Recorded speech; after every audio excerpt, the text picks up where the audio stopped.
Hello, everyone. Welcome to Telling Tales. Welcome to the Cincinnati Chronicles. There may well be the last time I will ever, or anyone will ever speak those words in the world, because this is, at least notionally, the final episode of the Cincinnati Chronicles, our long running World of Darkness anthology series here on Telling Tales. What a terrible idea it's been. But but still very enjoyable indeed to both write and I hope to play and watch in. Before I start bringing on the players and talking about the events that led us to this point, let's get that old pesky promotion out of the way. If you check down below this stream, you'll find a number of links to YouTube and links to Twitch. Those are the two sites you can find our material on. We stream on Twitch and then put all those streams onto YouTube, as people are wont to do. You'll also find links to our social media, our Patreon, our Discord, if those are things that interest you. Take a look at them. Just go ahead and take a look at them. At the moment, we're running several campaigns on Telling Tales. Mondays is typically Vaesen, although it's taking a bit of a break at the moment and will return mid-September. Wednesdays is Simbroom, our longest-running campaign, which is still gallivanting merrily through the Throne of Thorns campaign. Only 2 out of 6 volumes nearly done. So there's plenty of that still to go. And obviously, Cincinnati Chronicles is wrapping up today.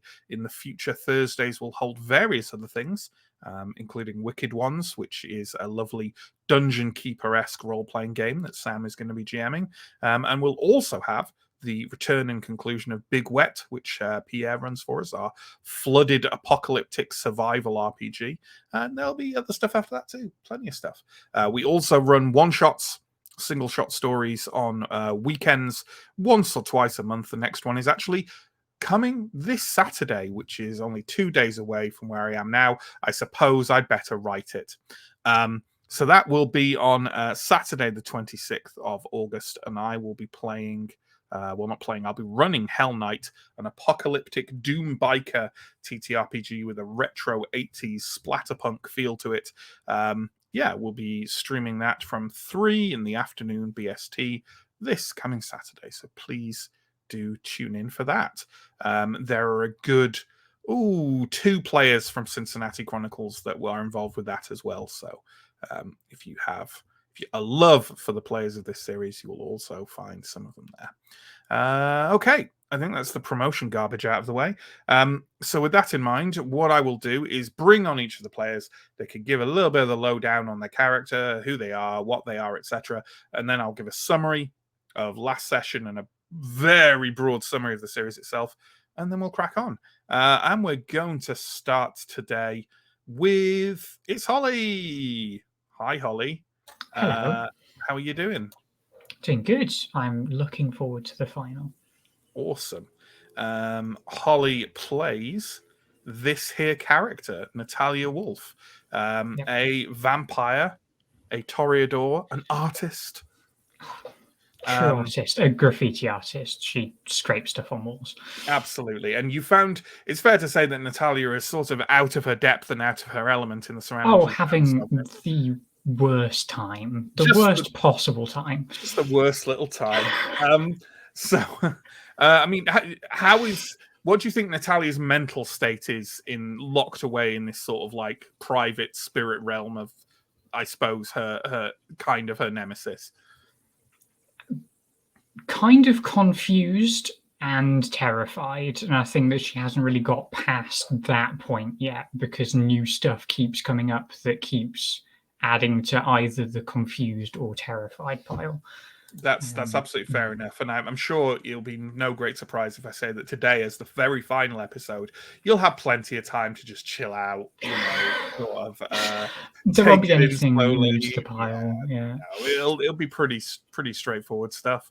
So there we go. Let's wheel on our next player now. It is the famous Chris, who plays Beanstalk, our resident werewolf. Chris, what's Beanstalk's kind of thinking and feelings about what's going on?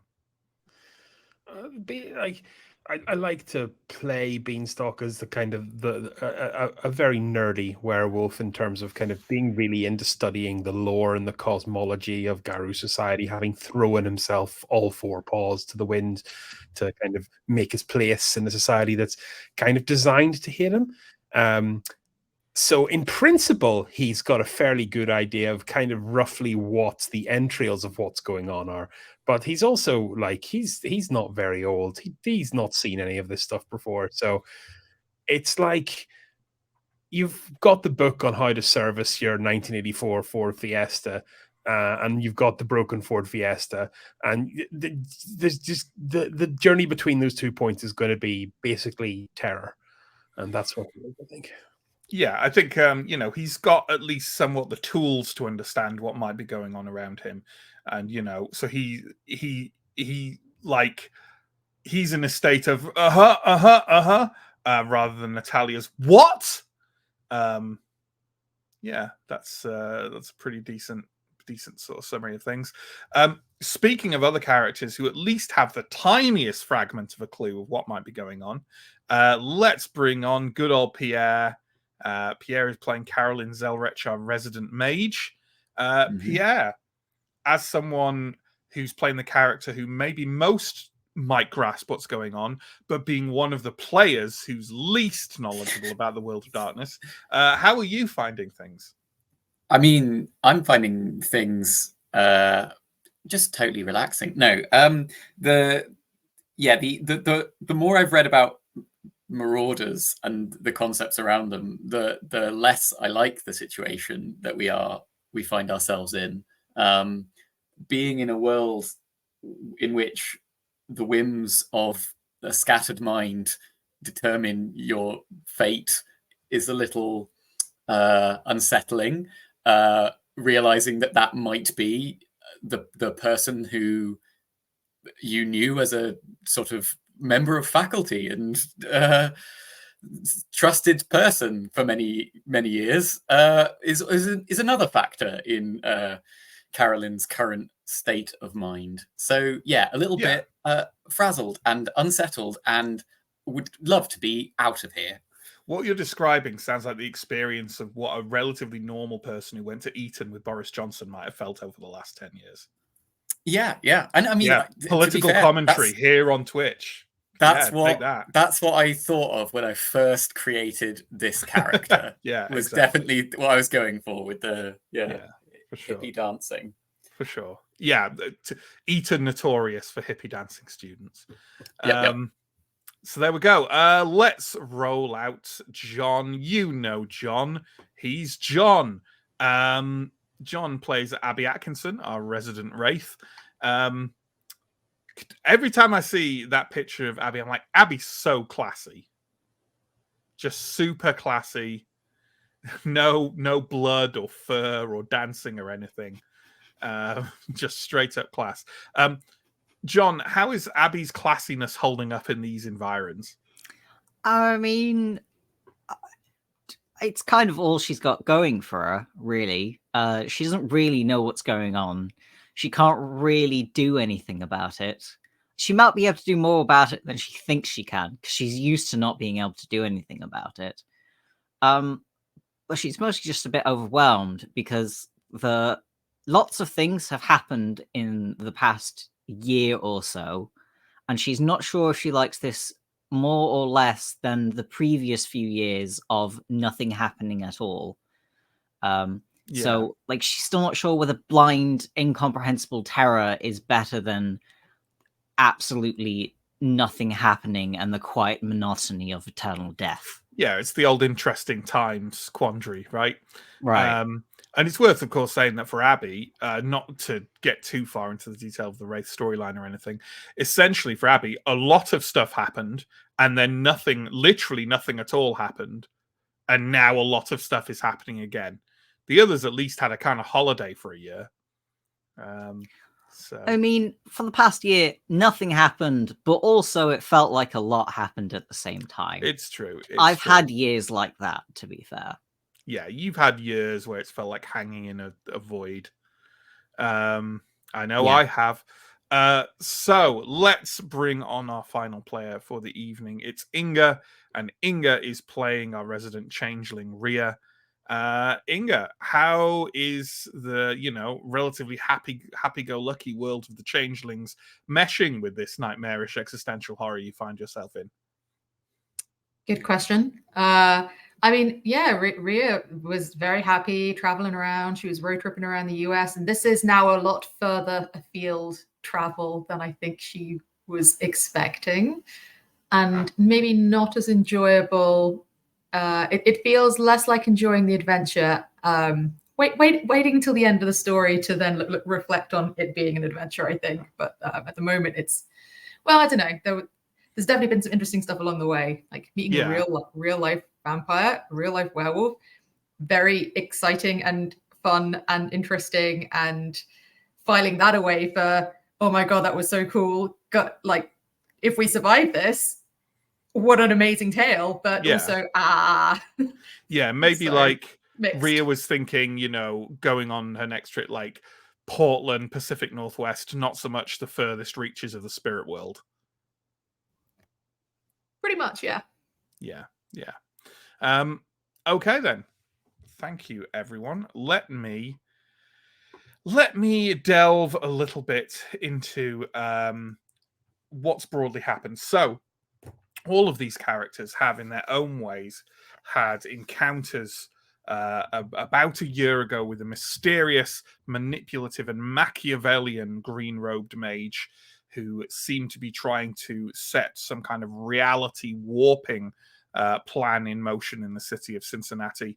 A year later, those suspicions were thoroughly confirmed when all of them were dragged out of their own realities and into essentially a kind of spiritual pocket realm in the far-flung depths of what in the world of darkness is known as the Umbra, a realm in which this maddened mage, also the kind of mage that is also known as a marauder, as Pierre mentioned, and essentially this is their world, and you seem to be taking part in a ritual unwillingly, which would bring this grand scheme to fruition.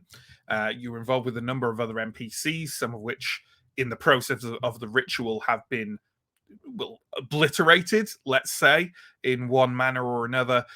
You managed to escape with the help of Branwen, the Corax or Were-Raven that Beanstalk has encountered before, and not particularly with the help of, but at least alongside Marshall, an individual you'd all met before who also figured very prominently in our tale of the changelings.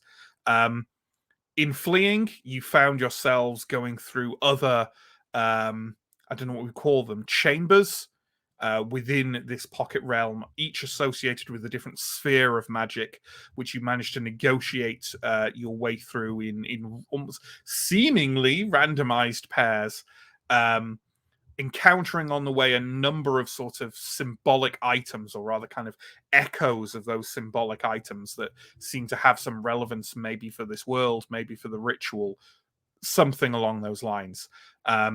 And in the end, you were all spilled out of those sphere chambers and into what seems to be a corridor of this place that's a bit more normal than many of the other parts of it that you've encountered. And in it are your companions of Branwen and Marshall.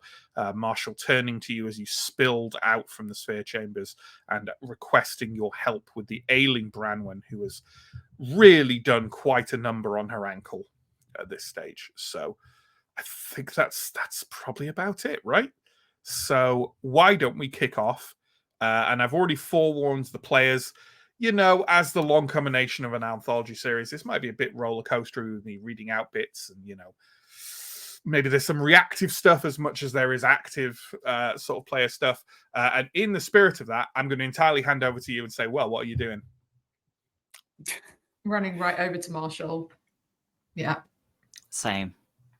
I'm going to try and... I have sort of limited first aid, mostly from, cool ways to treat stab wounds, for example, or gunshots. But I'm going to try and sort of assess I've forgotten her name already, and you said it like 5 times. Well, she has had 2 names that we know of, but Branwen was the one Branwen, she told that's the Garu, so we'll go with that one. Yeah, assess Branwen and possibly direct someone else to try and treat it. Yeah. I'll be following instructions, whether that's from Abby or Marshall. Very much helping hand rather than leading on it. I have no Sure. medicinal expertise. Well, Abby, why don't you make a wits plus medicine roll against a difficulty of 8? And while you are doing that, how about Pierre, Chris, Holly? What your character's doing anything in particular just to remind you of your surroundings? You seem to be in a long, curving corridor with similar sort of stonework walls to the central chamber where you first encountered the Marauder. I think I will be going to check on Branwen from a more kind of point of like checking on her psychologically rather than physically. Sure. So I'll just kind of go up to her, and I suppose in English I will just say, "You are well." I'll live. It just hurts. Who knew losing the ability to heal quickly would be so painful? We are together now, so we have more advantage than we had. Pierre, you seem like Caroline was going to do or say something there. Yeah, I was sort of coming at it from 2 angles. Like, so, well, 3 angles. The first angle is I'm aware I had a cut on my arm. I assume it's mostly dried blood, but if I like look down and then I maybe look at Natalia and see if at any stage like she's acting weird, because I am aware this is a dead person. So yeah, maybe that's the first thing, is I just sort of, get my bearings, and I want to see if Nat is keeping it together, I guess. Would be Nat, yeah, sure. Nat, are you keeping it together? I mean, she's definitely tempted, because she's definitely low on the blood pool at the moment. However, she also knows that this person is not a normal human and has no idea what their blood would do to her. Yeah. So, yeah, absolutely. I think is it 3 blood pool you've got? Yeah, I've literally. Yeah, because you haven't 3. spent. Yeah, pretty low rate. Yeah, at 3, I'm definitely not going to start asking you for frenzy rolls at the side. Yeah, she's not quite at the point where she's like ready to jump Caroline, but yeah. I mean, I'm probably not like super aware of how serious like the thing is. I'm just aware in general that like, oh yes, vampires, blood. I'm currently bleeding. I'm this is bad. So, but anyway, so I think what I'm going to do is I'll I have 2 angles. I don't really know any medicine, but I do have a certain amount of life magic, and I'm wondering if I could do anything about. I mean, maybe, like, obviously I have time, which means I could try and rewind something about that. But using that kind of magic in this environment seems, again, pretty risky. You got away with a little bit of magic in the sphere chambers, because it seemed to be at least easier than that central chamber. Yeah. Because I think in the central chamber, I just basically said, you almost immediately feel something battering up against you, and you feel like it would be a real bad idea to even try. Yeah, I haven't really had any confirmation that it wouldn't be a really bad idea. And also there's a slight danger of her leg exploding if I do something wrong, which could make it a lot worse. So I was thinking that maybe instead I would do the safer thing, which was if I've ever had dancing injuries or anything like that, just basic, like trying to keep the thing set in some way. Yeah, sure, yeah. But I don't have any medicine. Absolutely. Well, you know what? Let's see how the current advice thing is doing. And so someone in the private chat Inga said there's something really strange about the idea of a ghost administering first aid. And yeah, to a certain degree, like, you are visible here, and you can definitely interact more closely than you can with the Skinlands from the Shadowlands, but you are still without the ability to embody, you are still unable to touch things. So with that in mind, how'd you do on your roll? 2 successes. Okay, that's some pretty solid advice. So you know what, Inga, do you want to give me either a wits or a dexterity plus medicine roll? But the difficulty's only going to be 5.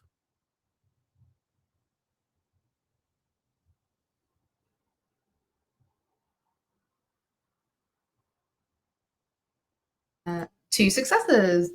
Yeah. You know, Marshall's done not a terrible job of trying to bind it with like a strip of cloth from his t-shirt already. But you can kind of set it a bit. He's basically done it too loose from what the ghost is saying. And I guess ghosts probably know what's bad, injury-wise or not. And essentially he was being too gentle. The ankle needs to be tied hard to try and lock the range of motion in place. And basically you have to do that. And you do it. Branwen gives out a kind of like she gives out a grunt of pain that indicates that she's felt a lot worse. As you do so, and kind of goes slightly pale, but seems to have a bit more motion, be able to move like her knee and that leg a bit more now. By ways of thanks, she looks up at you all and says, "You don't have time to be looking after me." What do you know about what's happening? How do you know there's not time? I know very little. Where have you been? What did you see? Obviously, I'm not asking you all to give descriptions. Suffice to say, do we basically fill each other and Branwen and Marshall in on where we've been, what we've seen? Is there anything you focus on during this? Any like particular information you want to really get across? I'll be very interested. Go for it. I think I heard Holly there first. Okay, Natalia's just going to pipe up and just go, there was this real weird area where like stuff kept like growing, collapsing, like time was in kind of a weird state. And we also found like a old staff or something that I couldn't actually grab. It was just like, this is all very weird. Okay, let's just go leftwards and hop to Chris. I think we found one of Branwen's feathers we found, wasn't it? Or something like that. And we also found... It certainly looked like a raven's feather. We found a feather, a large one. And we found a bright blue sword. Both spectral. Couldn't lift them, bring them. Inga. Marshall, your sword. I have a recognition. I have a sword? I don't know how to use a sword. You're fantastic with it. I'll tell you all about it later. We also saw this weird. It sounds like it might have been similar, some weird coat, some old coat, but I didn't really pay much attention. But then I just thought we were in sort of a museum-y type of place. But then we saw it was like a vial of blood or something, and I thought, Natalia, I don't know if it's connected to you somehow, but if the blue sword, if you saw the blue sword as well, that's definitely related to Marshall. That's his sword. They're connected to us all somehow. I think they're connected to the people in the middle. At least Loveland, he was a vampire as well. This place. Reality is bent into new shapes here. But we're still in the Umbra. She kind of glances over at Beanstalk and Carolyn, maybe primarily to interact with this, knowing that you'll know what that means. That means this is a realm of meaning and symbols as much as it is physical or temporal. It can't be a coincidence 5 of us, and 5 of us again, and 5 of these things. I've travelled far deep into the Umbra, into many realms. And the further out they are, the more they have the need of something to keep them stable. An anchor. What if this place has 5 of them? The items. You think the items are anchors? Something to pin this place together and draw you in. Draw me in, draw us in. Okay, so we get rid of them and we go back, right? But we can touch them. They seem like maybe projections of some kind. There might be a space where they exist differently. Like I don't think they really were there. Yeah, like an echoes. echo. I've seen such things before.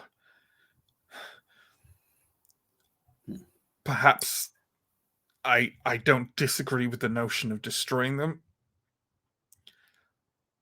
but I would personally advise that 2 of them get brought back first. I need to... If it is something to do with me, perhaps it will let me speak to Helios again. Perhaps I can be of more use. And perhaps if this one gets his sword back, he'll get some of that shiny, fancy armor again as well. We can't destroy the sword, but if we can get them, if we can and use them, or just at least remove the power that they're having to anchor, then yeah, if we think they are actually here somewhere, that when we could find them, how do we find them? Like I say, this is a place of meaning, symbology. We have to trust to the semiotic nature of this realm to pull us in the right directions. There are 5 of them, and there are 5 of you.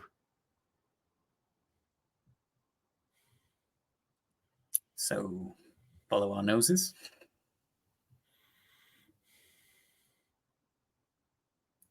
I think I sort of, at that, I kind of take a look around the room and see if any direction seems to pull at me. As I say, it's like a slightly curving long stone corridor. You see that there are some kind of like passageways off to either side. I'm trying to remember you remember we had a kind of roll that we made, right, to kind of like sort of try and intuitively find our way through the sphere chambers, and it's going to be exactly the same kind of roll, and it'll vary slightly from character to character because you have different stats.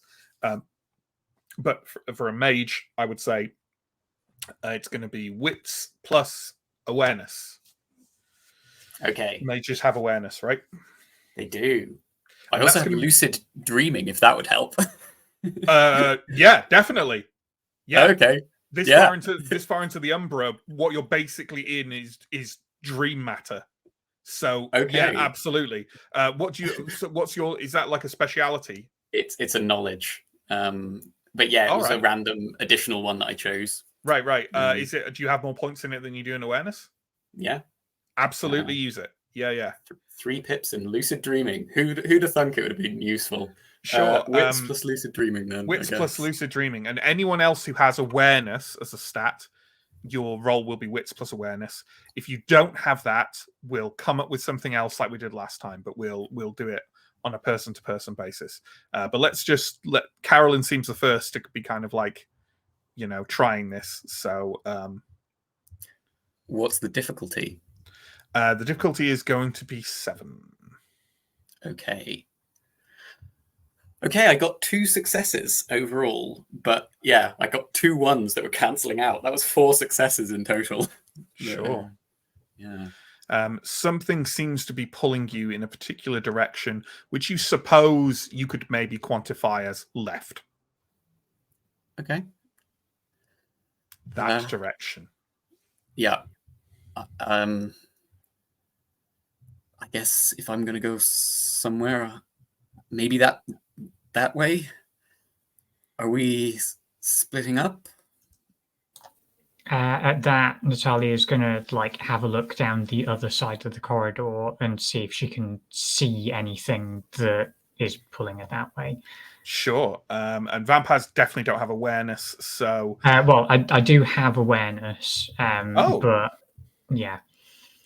Oh, do vampires have awareness in 20th Ed? How rum. Let me just check. In which case, if you do, then it's definitely wits plus awareness. Now, would my sight be of any use here? Your heightened senses. Yeah. You don't think so, because they're definitely kind of on the physical end of senses. That's what I was thinking. Like thus far, have her physical senses have been useless. So. Yeah. But yeah, it's going to be the same roll at 7s. Cool. Don't forget you can use willpower. No point saving your willpower that's right. for past this session. I'll just say that. I only just don't need it, but because of my injured state or hurt state, I didn't do as well, so only 1 success. No problem. Still, you kind of stand there for a moment, kind of like trying to kind of keen your awareness of your surroundings, and then it takes you a moment, but you catch it. Just a faint scent of blood. It's coming from the other direction to Carolyn. Okay. It's my subtle way of saying yes, splitting up is exactly. Sensing it's the other way, I'll just say, yeah, it seems like we're going to need to split up. I think I need to go that way. I don't have awareness, but I do have my always seem to find my way kind of serendipity issue thing. I don't think I was rolling for it even last time. No, I think I just said for you that's your thing, so we can go with that. You once you kind of like calm yourself and try and like take in your surroundings, definitely get the sense that you need to go in the same direction as Natalia. Okay. How about one of the others? So, if this is a place of patterns and the place we're going will carry like memories of the place we've been, can I try and like help myself by one of my arcanoids is that I have a mind palace. So can I look back on the patterns I've observed before and see if that will? Okay, then I will just. No, you're not in your mind. And yeah, I'm going to tell you now, if you try and get an understanding of the Marauder's mind with your mind palace, it ain't going to help you.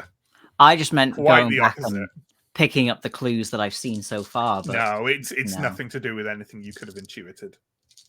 I would quite like to see Abby turning into a Marauder via the process of empathizing with the Marauder. 1 success. And that's enough. It takes you a moment, but you feel like whatever you're seeking is along the same path as Carolyn Zelrich. Beanstalk. So I'm going to make an appeal for wits plus enigmas. I think that's a fair enough roll. That's absolutely a good equivalent. Yeah, I would also accept wits plus primal urge. I don't think I get. That's not one of those weird ones that get bonuses. No, it doesn't. Okay, that's fine. It's only physical ones that get bonuses. Yeah, I think I'm going to do that. I'm also was looking over my character sheet there, and it does strike me that Raven can always find us. I'm just going to keep that in mind a little later on. But I'm going to roll this because it is 5 dice. 7s was the difficulty, wasn't it? Correct. 5 dice, 5 successes. Nice.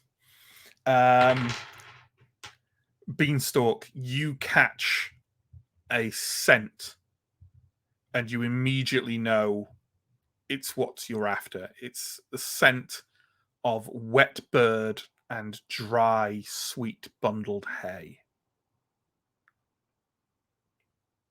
I'll go wherever my nose takes me. Not a smell you were expecting but it's definitely what you're seeking. You can feel it turning over in your gut. Not like that. Who is it kind of? Is it aligning with anyone, or is it going in a different direction? It is leading in the same direction as Carolyn and whoever else was going with Carolyn. Sorry. Rhea. Abby. Oh, no, Abby. Yeah. Abby. Yeah. Okay, that's me then. Okay. I take it we're all going down the Time is corridors. of the essence. Yeah, Natalia breathes a sigh of relief as the werewolf goes the other direction. Behind you, you hear Marshall cry out, I don't understand any of this, but stay safe. Look after her. Okay, we are going to do a bit of the old fun randomizing who goes first kind of stuff. So let me roll a die. There we go. That's straightforward. So it is Pierre, John, and Chris going in one direction, and Holly and Inga in the other, right? So Holly and Inga, let's dip in with you. Are you having any kind of like, in the course of like trying to follow these like paths that are laid out for you in this place, kind of subconscious paths, are you actually interacting to any degree, or are you almost considering like that you're going in the same direction to be kind of irrelevant? Like it's entirely up to you. Go on. I was gonna say, I think very similar to when we were on our like travels last time in the sphere realm things. Like Rhea knows she'll end up where she needs to end up. She's pretty happy and confident, and just letting her feet kind of walk her where they're meant to take her. And so probably just again a bit of like, so why is it that you don't like werewolves again? What about the raven? Actually, what do you think about trolls?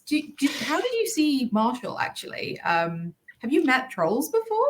And while this is going on, Natalia is like trying to focus as much as possible on this tiniest whiff of scent she's caught of blood. Sure, and it's absolutely. Just really trying to focus in on that, and there's just constant questions. Absolutely. And you know, while you're doing that, you catch a stronger scent of it down like a side passageway from where you are, and you turn and kind of take a step in that direction.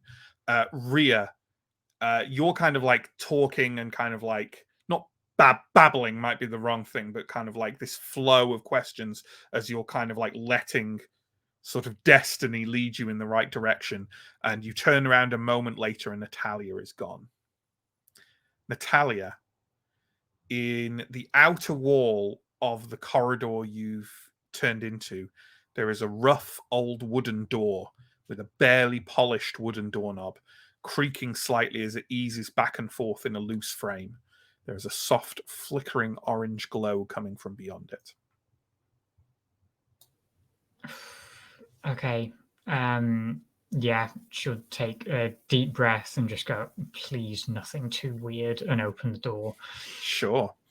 The glow resolves into lantern light, hanging on a somewhat archaic wooden wall in the hallway of an old-fashioned house. A set of stairs leads upwards, but of more note is an open door revealing a gravel path through a darkened woodland, leaves rustling and pattering in the grip of a rough spring storm. There are large, muddy footprints from that entrance, leading to another internal wooden door, beyond which there is the sound of a low voice speaking and someone else responding in a somewhat squealing and pleading tone.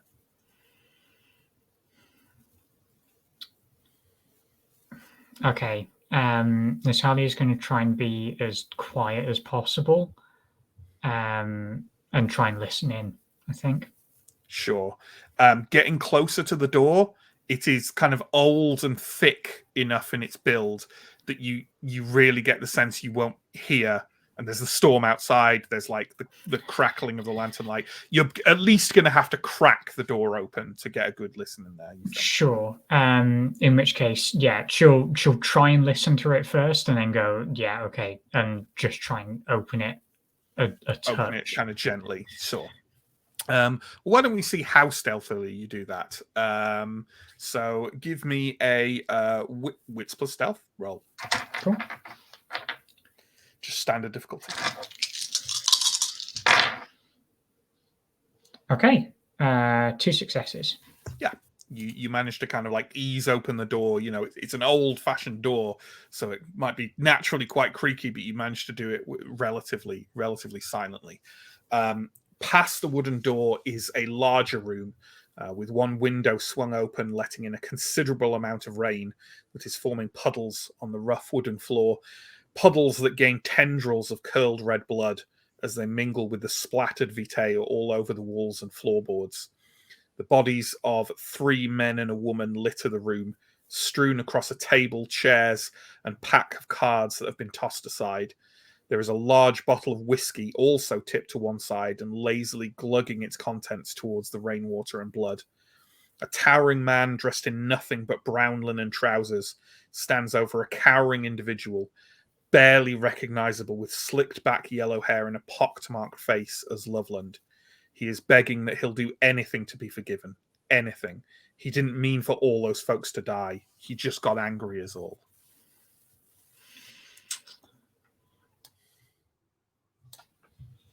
Okay. Just to like, I don't want to like, because a lot of the descriptors I might use are like old-fashioned, archaic stuff like that. To be clear, this looks like a scene right out of like the 1800s to you. Yeah, that's what I'm thinking. If I enter the room and I make my presence obvious, do they notice me? There's only one way to find out. I go in and I see if they notice me. Just because all she's thinking back to is the weird ethereal items and the other places that she's been. Mm-hmm. Yeah, sure. And is assuming this is a weird timey-wimey thing. Absolutely. You open the door. There's a kind of beat of a moment. Loveland looks towards you and says, "Oh God above! Is she like you?" The taller man turns and looks at you. He has a pale countenance, flushed at the cheeks and throat with fresh blood. They definitely know you're there, and 2 things occur to you in this moment. Obviously, the man standing over Loveland is kindred. Loveland is not yet. Okay. And then we'll cut to someone else. So, let's see who we hop on with next, shall we? Let's have, that is going to be good old Beanstalk. So, with that in mind, I'm going to say, because of the strength of your roll, 5 successes, I think you're probably, and you're Krenos, so you got a faster walking pace, right? I think you're just off and away, right? Like, I think Carolyn and Abby are probably like, oh, there goes the werewolf, I guess. Do you think that would be a reasonable thing as you pad away? Well, I was kind of expecting the smell of wet bird, given what I know about Branwen. Mm-hmm. So I think, and given the situation, and given what I think the dots connect to here, I will speed up because Branwen is important for Beanstalk from a lifespan perspective. Like the opportunity to actually be with one of these changing breeds is important. Absolutely. Well, you know what? Then you make much swifter progress, and your kind of bounding canine shape is off and away ahead of the mage and the wraith before they even really know what direction you're heading in. It does not take you long to reach the outer edge of a corridor wall and what looks to be a large barn door set into it, from which comes a low rumbling and that fresh, sweet smell of newly bundled hay. I think I'm going to go very stealthy. Sure. Give me that dexterity plus stealth roll. Stealth. Did I take any stealth? I did. Oh my God, I've got so much stealth. 3. 7 dice. Normal? Yes, please. Boom, boom. Oh, yeah, that'll do. 3 successes. Yeah, you open this barn door with barely a sound and presumably step through. Yeah, I think so. Mm-hmm. Well, behind the door is perhaps, unsurprisingly, a large barn full of bundled hay. At the far end is another set of large barn doors opened up to a farmhouse and fields. Rain pours down in sheets, thrumming on the corrugated iron roof in an early evening summer storm. Lights seem to be on in the farmhouse, and from an open window comes muffled and tinny human music. They are singing something about dreaming of California. There is a ladder to a higher level of the barn from which you can hear an odd noise somewhere between snuffling and cawing. I think I will. I think I'm going to go up the ladder. Okay. Are you still kind of... You don't have to roll again if you are, but are you still maintaining that kind of stealth? Yeah, I think I'll go up quietly. Yeah. Okay. But more, I suppose stealth is the wrong word. Just caution. A caution to not disrupt an upset child, I suppose, is what's stuck in Sure. Beanstalk's head. Absolutely. So on the floor above, by an open hayloft door, is sprawled a somewhat pathetic figure. Somewhere halfway between a human and a raven, with awkward winged arms and covered in slightly downy black feathers, is a Korax in a form you have not seen before. Now, I wrote that bit, and I am right? You haven't seen Branwen in Krenos. I haven't seen Branwen and Krenos. I've done enough research to know that there might be something like that. Yeah, sure. She seems distraught, nervous, and almost certainly easily spooked. Amidst the wretched snuffling noises, there is a creaking voice that seems to be trying to somewhat emulate human speech without knowing the words to do so. Every now and then she raises her face and cocks her head to the side to contemplate the sun appearing and disappearing behind turbulent clouds. She ruffles herself in some kind of act of self-comfort, and a single black feather is discarded, fluttering in the wind from the summer storm to rest just in front of her. She leans forward to contemplate it glumly. And we'll move on to the next person. So let's go with it's good old Abby John. You're going along this path that the Beanstalk has gone ahead of you. Are you interacting with Carolyn either way? Are you both lost in your own reverie? Or is it half and half like Natalia and Rhea? What's the kind of feel? I would probably be at least saying a few things like, I hope it's not rude, but what's it like being dead?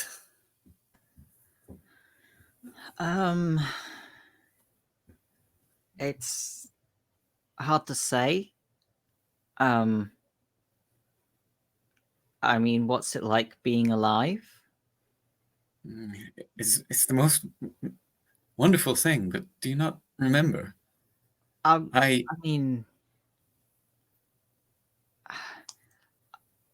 I think I remember, but like as if I'd read it in a book. I don't really remember what it's like to be warm. I just remember that it's warm. Does that make sense?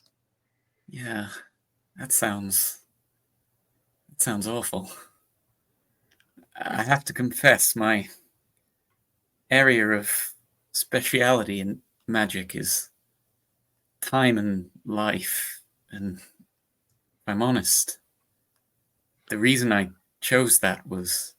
You glance back to emphasize a point to Abby. Abby is not there. And I just leave it there.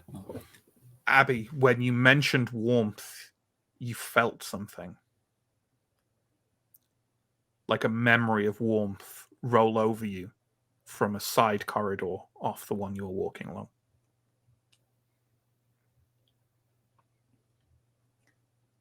I think without intentionally leaving the conversation, I'm going to drift over to the warmth. Mm-hmm. You find yourself in this side corridor. It opens up on one side to reveal what looks like a rubbish-strewn, slightly tumble-down alleyway. Rain patters down hard from a late afternoon sky. An old, fashioned advert for double bubble gum is painted on a wall high above in relatively new yellows and reds. From the opening of the alleyway come the sounds of people walking, horses trotting, and the occasional chugging rumble of a primitive motor engine. I guess I'll have a look out of the alley and see what's going on. Okay. As you step in and start, it's quite a long alleyway, so you certainly can't do that immediately. You'd have to step into the alleyway. The first thing you feel is the rain. Oh. It is spattering on you.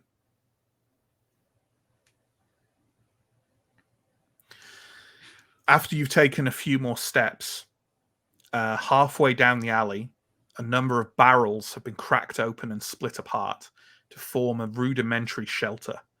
In this rough gap, barely protected from the rain, slumps an old man.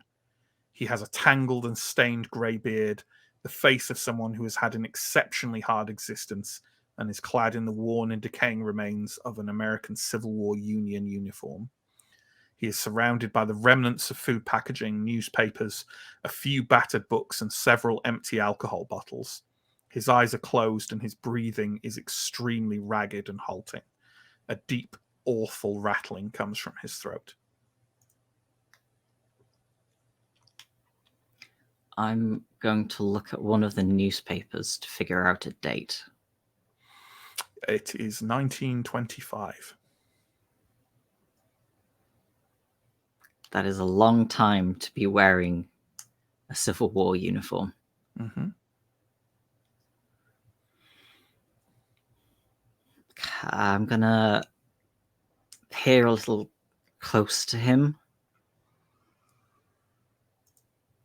Maybe see if he's all right. That's not a normal rattling noise that all right. It's very much not. He doesn't seem to be terribly coherent, though as you lean in closer, he starts mumbling, as if in a sleep that he's inevitably sliding deeper and deeper into. Amidst the tangle of words, the one you can most make out is lonely.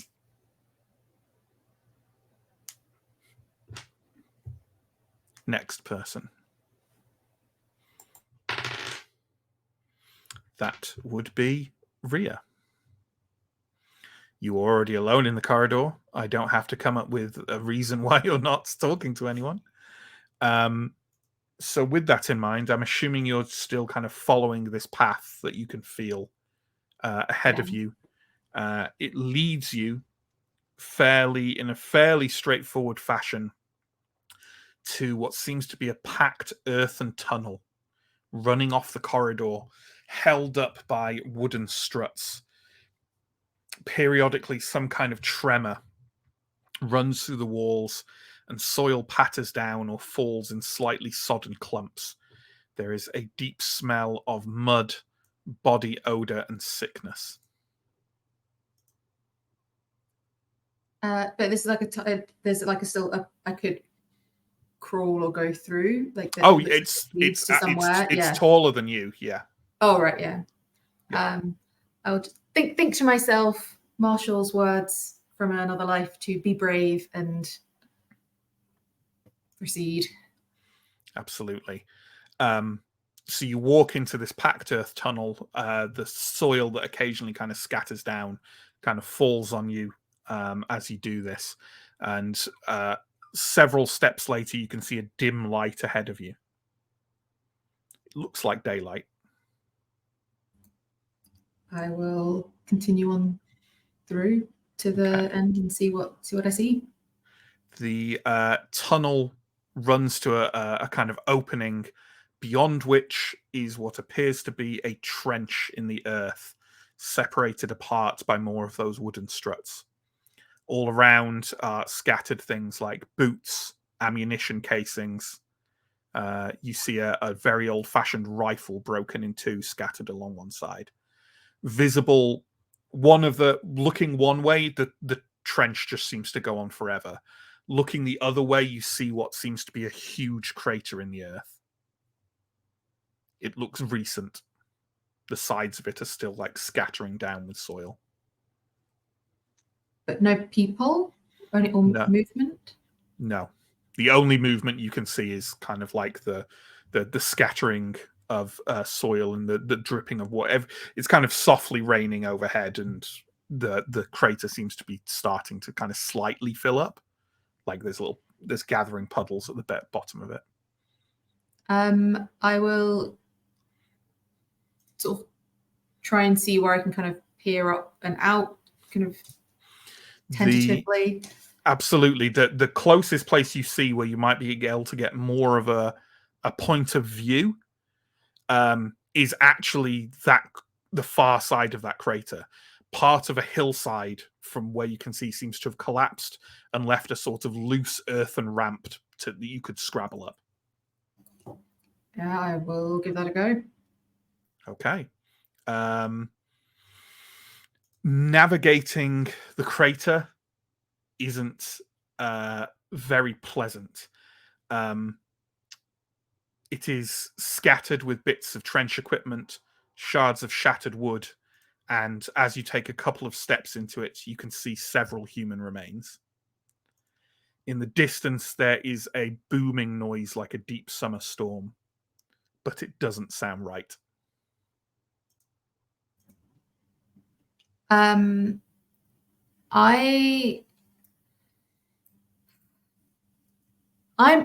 looking for a blue sword.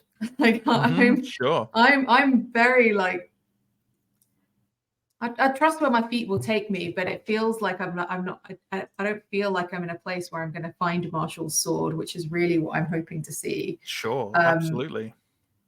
So unless my feet are, suggesting I shouldn't be, I might try continuing on. Absolutely. Yeah. You managed to cross the crater, maybe getting your feet slightly wet inevitably along the way from these gathering puddles. It's unpleasant and difficult to scrabble up that earthen ramp, but you manage to do so.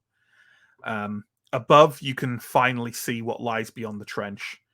A hellish, blasted wasteland, studded with strings of barbed wire and the bodies of men and horses. Nothing seems to still be living, with one exception. Ahead of you, and miraculously untouched, is a low green hill spared from any bombardment. On top of it stands the ruins of an old medieval church, partly collapsed but still recognizable. Overhead, the sun peeks through dark clouds, shining down on the faded grey stone walls that are wrapped with flowering vines. I'm making my way over to that. Mm-hmm. The hill is not difficult to climb. You manage to get up it relatively quickly, and you find yourself swiftly at the kind of old archway at the front of this medieval church. It seems like a world away from where you were mere seconds ago. Are you going to enter the church? I would like to enter the church, yes. When you pass through the old archway, the sensations of the battlefield wash away as a gentle perfume from the blue and white flowers suffuses the air. Ahead of you, a short figure, caught in rapt consideration of a crumbled gap in the stone wall. Beyond, a small chamber full of drifting stone dust, clearly freshly uncovered by some shifting of the earth in the recent artillery strike. All the chamber contains is a low table of desiccated wood, and atop that, a majestically glittering sapphire blade. The short figure turns. He is dressed in old-fashioned military fatigues, with an armband of white emblazoned with a red cross. He is diminutive and portly, and his pointed ears, bushy hair, and eyebrows mark him out as a boggin. He holds an old pistol in one hand, but does not raise it. Instead, he raises the other in a kind of gesture of sort of wait, and says in English with an American accent, "Wait. I don't mean any harm. Don't be frightened. My name is Harry." And on to Pierre. Carolyn, you find yourself alone. Yeah. Oh. I sort of sense that this is the way of this strange place, and I press forward. I navigate it as if in a dream, taking steps that seem to take me over longer distances than they should. Mm-hmm. Absolutely. And with that relative speed that you have traversing the corridor, it does not take you long to find yourself in front of a kind of offshoot of the main corridor that seems to be a much older looking stone passageway, kind of much rougher stonework and larger blocks. It ends with an impressively large wooden door secured with dark iron embellishments. There's a shifting daylight shining through around the edges and a cool wind blowing through the narrow gap between the door and the archway. Well, here goes. And I attempt to open the door.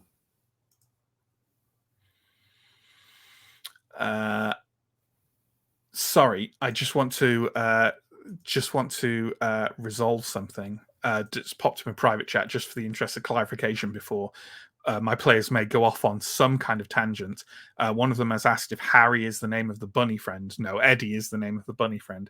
Harry is, however, the name of an important and unmet NPC in the Changeling story. There we go. We've had a moment of realization. So, Carolyn, you find yourself in front of this door. Yep. I attempt to open it. I attempt to push it open or pull it.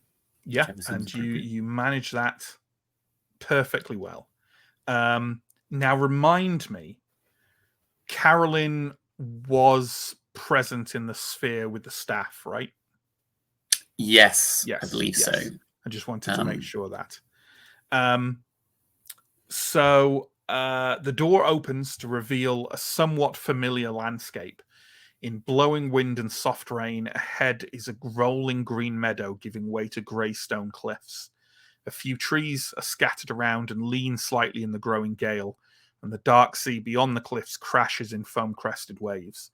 A man stands a good 100 meters ahead of you, near the edge of the cliff, leaning on a staff. He is clad in long green and brown robes of a cut highly anachronistic to your own sensibilities. He seems oblivious to your presence and to that of the storm. How far away is he? 100 meters. Okay. I think I have to attempt to approach him. I will try and, despite the storm, kind of push my way through. Hopefully the sound of it will mask my approach. Sure. The man seems very focused elsewhere, and indeed it's quite loud. So he doesn't seem to particularly notice as you approach relatively closely. Are you trying to sneak right up on him, or are you... A man on the edge of a cliff with a staff, probably not a good thing. I think maybe when if I get reasonably close, I think I will call out to him. Sure. Hello? The man turns to face you. It is Will Cray. He looks slightly younger, and his hair is cut in a very kind of slightly anachronistic style, sort of just above his shoulders and round. He doesn't wear glasses, and he sort of tips his head slightly and curiously as he turns to gaze at you. He calls something out to you in a language you do not understand. I think I take a step back, and then I see if he's attempting to move or anything towards me. He isn't, but he calls out again in a different language. Have you got linguistics? Is that a thing that's in 20th edition Mage? It would be in knowledges, right? No, I don't. Yeah, I think they kind of did away with linguistics. You know what academics will do for me? And do you have a rationale for knowing some different languages? Like, I don't know where Carolyn is from or where her family is from or things like that. I don't have a huge justification for knowing a vast array of languages, no. And also, I'm not a particularly studious person. I might have absolutely some German, possibly. But sure. Well, let's start, shall we? With you just give me an intelligence plus academics roll. Okay, so that is 3 dice. That is on a 7 difficulty. That's 2 successes. He's calling out to you in something that sounds quite a bit, but not entirely like French. Non-speak and I'll sort of at that point I think I'm going to try and close the distance a bit between us. Sure. He doesn't seem alarmed by this, and he says something to you again. Can you make another intelligence plus academics roll? Failure. Okay, you don't know what this language is either. I like open my palms. I'm like, I'm a friend. Everything's good. Just hand over the staff. He kind of glances at it and again seems thoroughly unconcerned and looks at you again and says something else. You said you knew a bit of German, right? Yeah. He is now speaking to you in a language that you don't really understand, but it seems halfway between German and English. Okay. Do you react differently in any way to this, visibly? I think I do. I think I like the look of recognition appears on my face, and maybe I start trying to speak a little bit of German and see if he kind of nods and waves his hand slightly against the head of the staff. You feel things moving around you, in like strings are being pulled. It is masterful. And he says, that should work. From where do you come, spirit? Perhaps you would know it as the Umbra. I am like you, I'm awakened.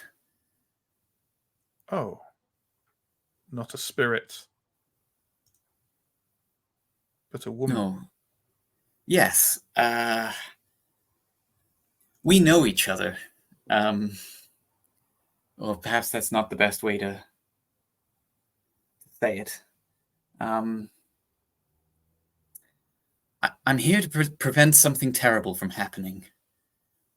And if I realize this is a bit of a gamble, but I believe that perhaps our goals right now are aligned. They may well be. I also have been standing here thinking of existence, of loss, and a way to stop that happening ever again. Oh. Let's move back to someone else, shall we? Let's go with I have my little guide of sort of how things have to happen. Let's go with Holly. Holly was the first person. So you are in this room. Yep. They definitely know you're there. Yep. And Loveland isn't a vampire yet. Okay, she's thrown off by the fact that they know she's there. But she's just gonna like hold out her hands and just go, I'm kindred as well. Just like, let's take it down a notch. What happened?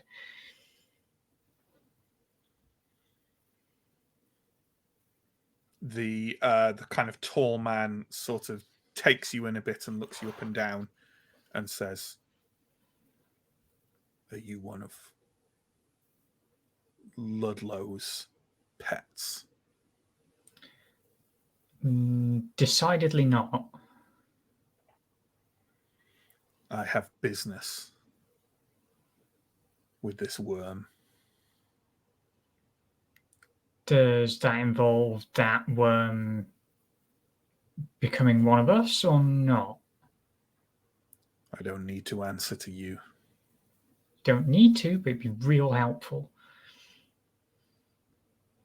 This is my domain. Leave. I can't do that.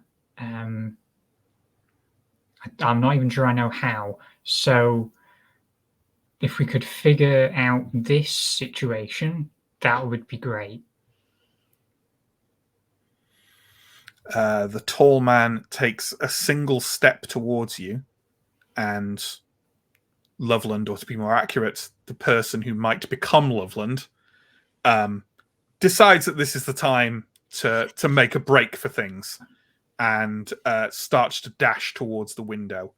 The tall figure kind of wheels round real fast, grabs him by like the back of his collar and lifts him bodily off the floor, and kind of spins to turn back at you. As he does so, Loveland's legs kind of like kick hard out. They batter into a body, batter into the table, and then they knock the whiskey glass, which spills and shatters all over the tall man's legs. Okay. Still got tight hold of Loveland. Uh-huh. Is this room being lit by candlelight? No, nothing like that. Instead, far more flammable lanterns hanging on either side of the door. They near to me? Uh-huh. Yeah, okay. I mean, we all know what's going to happen. Yeah. I'm going to throw the lantern at his feet. And it's certainly one way to destroy Loveland's blood, isn't it? Is by never having been made. Yeah. Do you want to the guy is going to basically see this as soon as you do, and essentially let's have a bit of a speed off on over whether you manage to grab the lantern before he like manages to try and prevent you doing it in some way. So why don't you give me? Are you going to trigger your celerity? Yes, I also would do that. Now, does celerity work in the same way in this edition as it does in previous ones? Does it just give you extra actions, or does it actually gives me an extra dice to every dexterity-related dice roll, and also I can get an extra action for each dot. Nice. Oh wow, the extra die doesn't even come at a blood cost. That's really cool. Yeah. Okay. Well, let me advise. Can I advise you then to not trigger your celerity just yet, and just see if the dexterity roll does it first? Yeah. Because your blood is precious. So can you give me dexterity plus? I don't know. I would take athletics. I think I'd also take brawl. And anything else you can suggest as your skill to roll for it. Ability, rather. I have nothing. Sure. Yeah, I've got literally nothing. Sure, absolutely. Well then, why don't you make that roll? Don't forget your willpower. Yeah, that's probably going to come in handy. And I will make a counter roll. Okay. 2 9s and a 2. Not bad. Not bad. Are you spending any willpower to boost that? Yeah. You're going to spend a point of willpower to add a success to it, right? Yeah, which means I've only got 1 willpower left. That's fine. Well, I'm delighted to tell you that he rolled 4 successes. So, what the situation is now is, I assume you were going to grab a lantern off the wall and like fling it at him or something, right? Yep. Was that the idea? Yes. Yeah. You've grabbed the lantern, you've pitched forward, and now you're basically stood sort of flush with this guy. He is holding the lantern with his other hand, holding Loveland back like that, and kind of like trying to push the lantern in your direction. Obviously, it's up to you what you want to do with this thing. But the lantern's pretty fucking fragile, I'll tell you that. Yeah. And you're not covered in alcohol. Exactly. I reckon I can just try and smash it. Absolutely. That's absolutely fine. I am going to ask for a fairly low difficulty courage roll for you to intentionally expose yourself to fire. But it'll be pretty low level. Okay.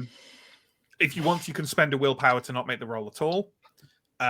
Or you can roll courage at a difficulty of 5. I'm going to go with 5. I'm going to roll the courage. Okay, 2 successes. Absolutely. Like I say, this thing's old-fashioned. It's just glass. And essentially, you can just crush it against his larger, very strong. That's what I was thinking. I'm just going to smack it into his forearm. Absolutely. You feel lots of shards of glass like push into your hand as you do so, and kind of down your forearm. And that happens to him as well. And he gives kind of a grunt of pain. And then the fire spills out and down onto those trousers that are now soaked in alcohol. He gives a howling shriek, tumbles backwards onto the pool of alcohol on the floor, into the wooden kindling that is the table and the chairs, and he is engulfed in a pillar of flame which is quickly spreading around the room and also spreading onto Loveland, who's kind of staggering around with his clothes on fire, kind of like reeling into walls and almost collapsing to the ground. Yeah, Natalia's just going to like try and bodily grab him by the shirt and pull him out. Okay. Yeah, I think. And then, yeah, we'll see how that goes first. Yeah, sure. You'll definitely need to roll another courage roll to go grab Loveland. I would like, just in case, to make it clear, you think if you just let Loveland burn, it will also fix the problem? I think it will. Do you want to spare Loveland? Do you want to do that? It's up to you. Did we talk about who Loveland claims he is? A little bit, yes. Okay. But not on... But I feel like Natalia would remember where we haven't, right? Yeah, is that exactly. Fair? So Loveland claims to be the instigator of the famous late 1800s Cincinnati riots that caused quite a lot of death. From what he was saying to apparently his sire just now, maybe he's right. Maybe that is true. It was a notorious event in Cincinnati's history and a shameful one. And he seemed to be essentially saying, all those people died, but I didn't mean to. Yeah. So it's up to you whether you want to try and save him or not. It will require another I'll try and roll. get him out. I'll try. There we go. That's your humanity at play there. So give me another courage roll, and this one is going to be, I mean, you need to really grab him, and he's on fire. I'd say that's difficulty 8. 2 successes again. Okay. A 9, an 8, and a 4. Okay. Well, before we do anything else, actually, what I should have said is, by the way, in case you were applying them, virtue rolls don't take wound penalties. No, I wasn't. Cool. We should also actually, before we do anything else, can you roll stamina for me? Okay. Do vampires get lethal soak? They do get lethal soak, don't they? Yes, they do. Yeah. But I'm only on hurt. I'm only. Now does it work again? Hang on. Yeah, I've only got like one. Yeah. Yeah, sure. So yeah, John, Is this for the fire? No, this is for the lantern shattering. Sorry, Never mind I just did it out of order. Oh yeah, I know. Natalia will not get fire soak. No, not without any fortitude. So, yeah, give me a soak roll, which is just stamina again, unaffected by wound penalty. Yeah. Okay, that's only a 5 and a 4. So yeah, just bump. Give yourself another level of lethal. Okay, that's fine. Okay. Yeah, and now, you're not going to get any soak against the flame damage, so I'm just going to roll for that. Okay, take another level of aggravated damage. And the way you stack this, because it's probably been a while since we stacked different types of damage, is that the easiest to heal damage goes at the bottom. Yeah, that's fine. I'm now on the injured. Yes, you also be like aggravated, lethal, and then whatever your other one is, lethal or bashing. Yeah, it's aggravated and 2 lethal. So okay, yeah. I'm now injured. Yeah, and you can heal aggravated with blood, but it literally takes days and weeks. So we're fine. We're fine. Yeah. Okay. Yeah, you have pulled Loveland kind of away from the source of the fire, the kind of thrashing, screaming, slightly still living remains of Loveland's sire, and kind of drag him away from the the growing inferno of the room. He's wrestling to get away from you. Like his clothes still have some flames on them and are smoldering. He's trying to just escape you and run out into the kind of rainy night. Okay. Before I let him go, I'm just gonna say you're a real piece of shit. You know that, and then just kick him. Sure. As he runs away. He kind of staggers away and kind of gets far enough away from you that he thinks he can get away from you, and just kind of goes, "Fuck you!" and kind of like staggers out of the front door and off into the night. The house is swiftly being a house on fire. That's fine. Yeah, I'm gonna try and find the door that I came through so I can go back, I guess. Yeah, absolutely. Yep. Okay. You find that door perfectly fine and kind of step on through it. You do not find yourself back in the corridor. Where you find yourself as you step forward is emerging into the central chamber of the Mage's pocket realm again. Okay. In front of you, on the floor, kind of not cowering, but trying to keep themselves away, are Branwen and Marshall. There's a kind of wrenching, pulling feeling around you that fades as if all three of you have kind of been dragged into this sanctum forcefully. The Green Mage glides slowly towards the three of you over the stone floor, hissing something in an unknown language, in a voice seething with venom. And let's go back to Inga. And just to clarify, again, we have sort of knowledge that the characters definitely know that players and viewers may have had escape from the thousands of things that have been packed into the series. The founder of the Knights of the Golden Trail was a man called Sir Harry Andrews. And when you examined that, kind of the founder of the order, the one who personally captured Shere Khan, the mentor of Marshall the Azure Knight, and in the tapestry on the walls, in which you will carefully note I did not describe what he looked like, you saw images of him fighting men in kind of old military uniforms. He also, the last mention of him in the tapestry is him going off on a quest to find the Sapphire Blade, and Marshall returns from that quest alone with the sapphire blade. And this presumably looks enough like the tapestries that I can put 2 and 2 together here. Okay. Absolutely looks like a young Sahari, yes. Yeah. So Harry, it's an honor. Not Sahari yet. Just Squire Harry. I'm sorry, who are you? Oh, I'm so sorry. I'm Rhea. I don't know how I've got here, but I know Marshall. Wait, do you know Marshall yet? Yet? Well, if you're not Sir Harry yet, then I know Marshall as the Azure Knight, and that blade. I need that blade to help Marshall and stop whatever is happening here. This blade is...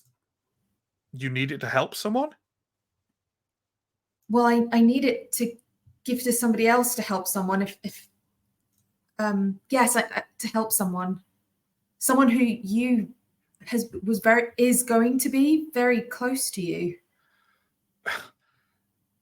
Well, sorry, this is very confusing. I've only just seen the blade myself, but this sounds like a worthy quest. Maybe the only reason I found it was to get a glimpse of its beauty before it's taken away for a grander destiny. Well, if you say it can help someone, let's get you out of here with it. Wonderful. I'll approach the blade. Absolutely. Are you going to take the blade up from the table on which it rests? I am going to do so, yes. Okay. You pick up the blade. There is a high-pitched whistling noise that you at first think is maybe the blade itself reacting to you, and then you realize it's coming from overhead, and Harry cries, "Down!" I will jump down, I guess. Absolutely. The church erupts around you in a nightmare concussion that sends stone and dust and soil flying everywhere. Can you give me a soak roll, please? That's just your stamina at normal difficulty.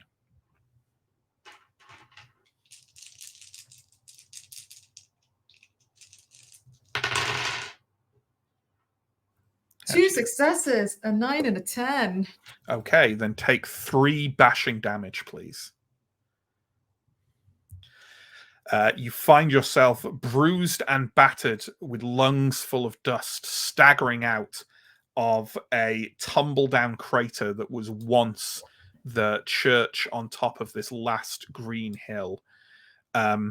Only a few paces out from where you stagger, the form of Sahari kind of stumbles over to your side. He kind of grasps onto you and says, "My lady, are you wounded?"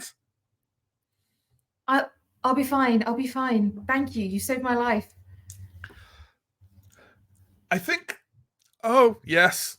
He checks the mechanism on his pistol and pats you on the back and says, "Run! I'll hold them off." There is a kind of like spark and a report, and it takes you a moment to realize that a bullet has just clipped what remains of a stone wall near where you are. Yeah, keeping a firm hand on the sword, we'll start legging it back. Absolutely. You stagger away from the rubble of the church, down the hill, back towards the trench and then the tunnel. Your last glimpse of Sahari is him standing atop the rubble of the church, taking careful aim with his pistol, with one eye closed, one hand behind his back, and his tongue poking out and askew in concentration. There is a pistol report and the pained cry of an enemy soldier. You make your way through the crater, through the trench, through the tunnel, and as you step back through into the corridor, you feel a great wrench and find yourself in the central chamber. Essentially, as I just described it, with the Marauder moving with menace towards the other three who were already here, Branwen and Marshall and Natalia in the chamber. I'm going to try to look brave and like I know what I'm doing holding this sword. Sure. Marshall has kind of turned to look at you, and he kind of looks down at the sapphire blade in your arms and sort of blinks in, like, that seems like something I should remember, but I don't.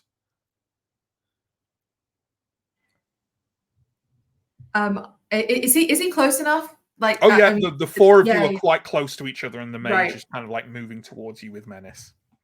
Yeah. I will turn to Marshall and say, trust your hand, trust this sword. You can help us more with this than strapping ankles. And hand over the blade and hope his spark of recognition. Absolutely. Marshall kind of shrugs. He'll try anything anyone suggests. Reaches out and grips the handle of the blade. As soon as he does so, a flow of blue emerges from it across the skin of his hand. He swells and grows. The Marauder reels back and cries out in alarm as a sparkling flow of coloured sparks pours from beneath his hood and towards Marshall, who is soon tall and powerful in his full troll form.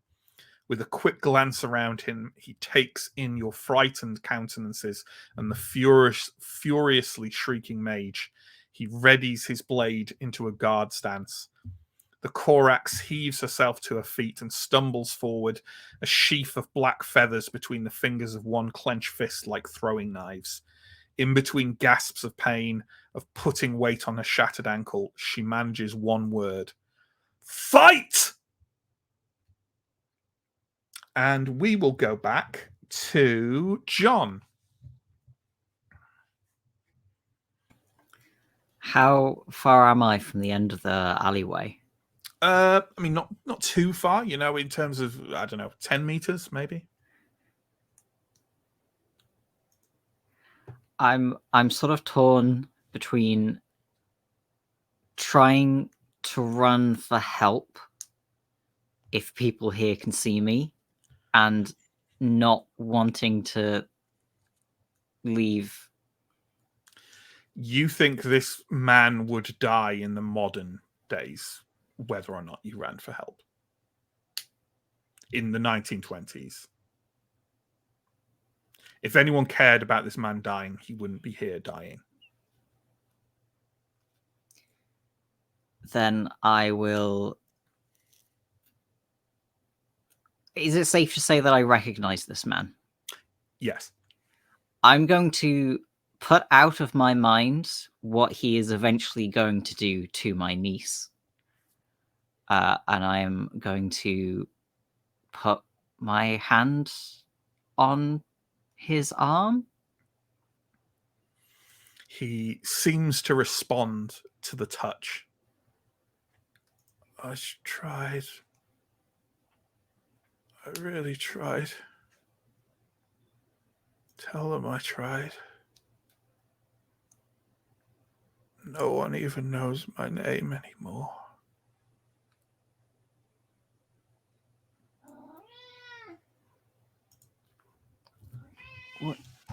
What it...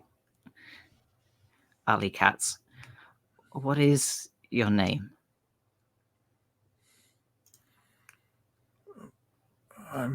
My name's Thomas. My grandpa called me Tom. He used to tell me stories. Sailors and adventurers and Vikings. I just want to see him again.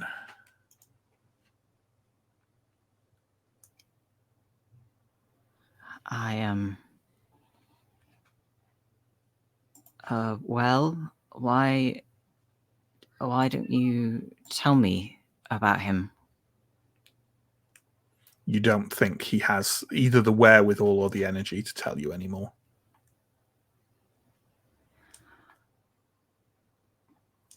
I am... Hang on. I will say I think it is unlikely you will find anything on your sheet to help you in this moment. Okay.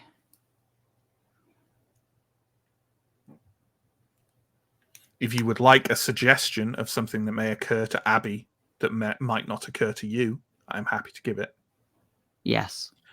Natalia prevented the blood becoming an anchor by preventing Loveland from becoming a vampire.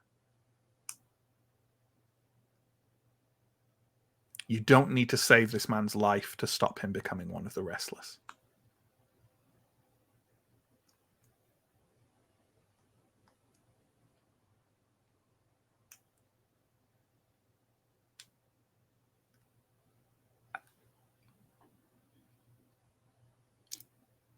Because Abby is much more expressive and charismatic than I am, Mm-hmm.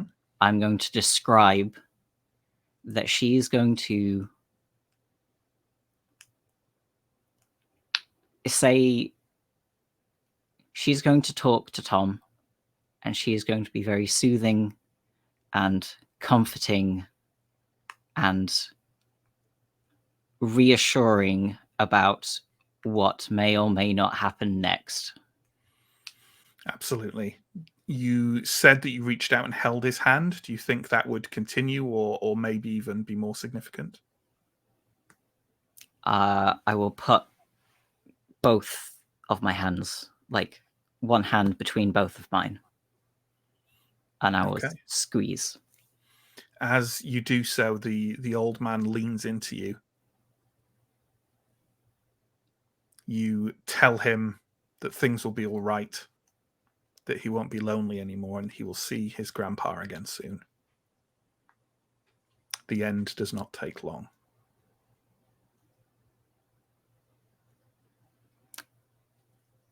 You have no real way of knowing whether he has passed into the Shadowlands or beyond it. I will stay with him a few more moments anyway.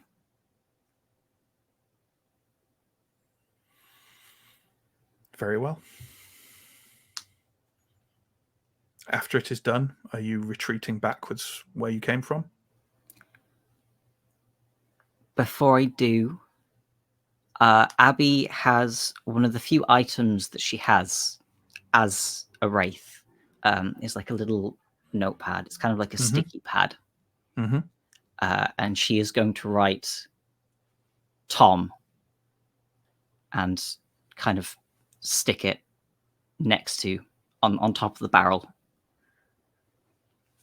People who find him probably won't be able to see it, but that's not the point. Mm-hmm. And then I will go back through. You step back through the end of the alleyway and emerge into the central chamber of the Marauder's realm. As you do so, you can see ahead of you that this green mage is lashing out with sort of all kinds of kind of magical weaponry towards a figure in pure unblemished white armor who is swinging an azure blade at him furiously. You also see three of your other companions kind of three or two of your other three of your other companions moving forward in some kind of fashion. We're not going to go into combat because, as kind of discussed earlier, that would lead to this spinning out to like 5 different sessions or something. So instead, we'll just go around and describe how if we are attempting to fight. So let's we'll get to Bramwin at the end. Let's go with Natalia, shall we? The mage is almost completely focused on Marshall for obvious reasons. He is by far a a more competent combatant than any of you. So, Natalia, how are you attempting to add yourself to this struggle? She's not particularly good at fighting, so she's probably just going to be having a go at the wizard. Sure. Essentially just telling him to piss off. Because that's all she's really good for. I mean, you say that, but you have celerity. Like, you could try Yeah. and strike him faster than he can deal with. Fine. She'll try and distract him with a cutting remark and then lob a small stone at his head.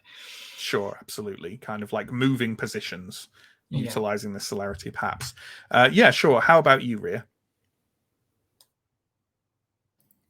I am also not much of a fighter, but Marshall has, been has kind of given some lessons, and we've done some, training and things together. So I feel like maybe I am familiar enough with how he fights that I will try to do what I can to help him, whether that's, distracting the mage when I can see he's preparing for a blow, or getting in his way so he can't, move out of the way of the blade. Just things Sure, like that. absolutely. To sort of support. Kind of trying to be next to / behind Marshall, throwing a punch when you can. Because I don't think, do you have any weapons? Nope. No, absolutely. You could probably grab all that vegetation and dead vines from the walls of this place. Maybe you can find some kind of stick or something that you can attempt to strike with. I'm perfectly happy with that. Yeah, absolutely.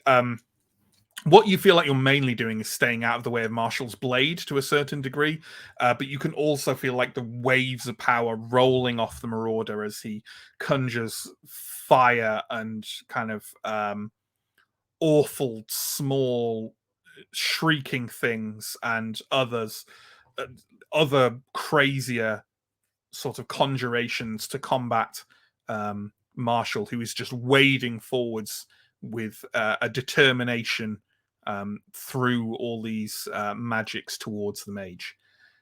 Okay, let's switch to Chris, shall we?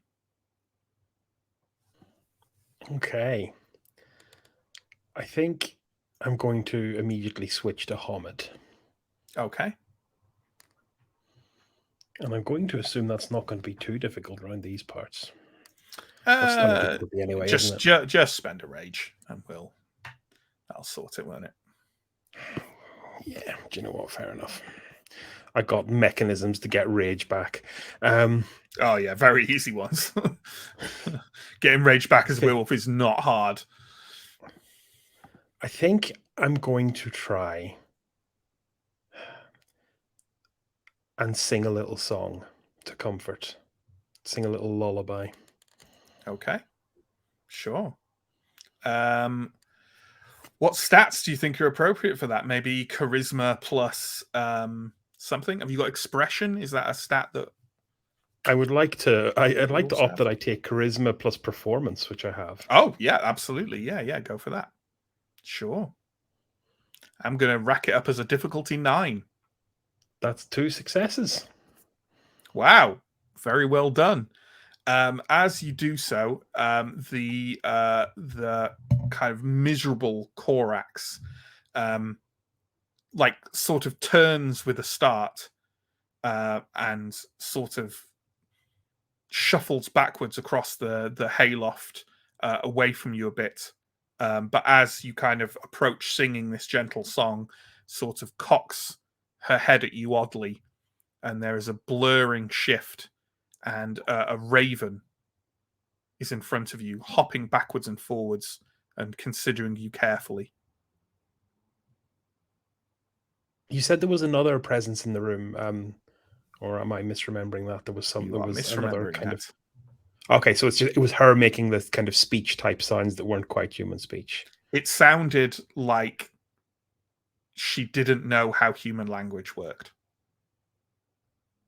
So I think I don't know, and neither does Beanstalk. So I think maybe I'll finish a verse and then go address her in Garu in that tongue and ask her, "Are you okay?" in a very gentle, soothing tone, with all of the body language that incurs. The raven cocks its head at you again and says, and I quote verbatim,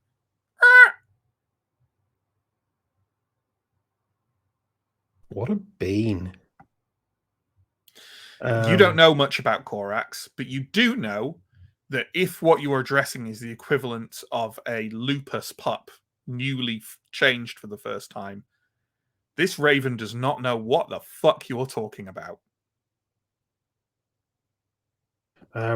However, I do recall there was a nice large feather on the ground in front of her. I think I'll maybe... I want that feather, and I want to take it in a way that's very not aggressive. So I'll probably just kind of give her platitudes, probably still in Garu, but very kind of kindly, and just comfort her, steal her feather, leave.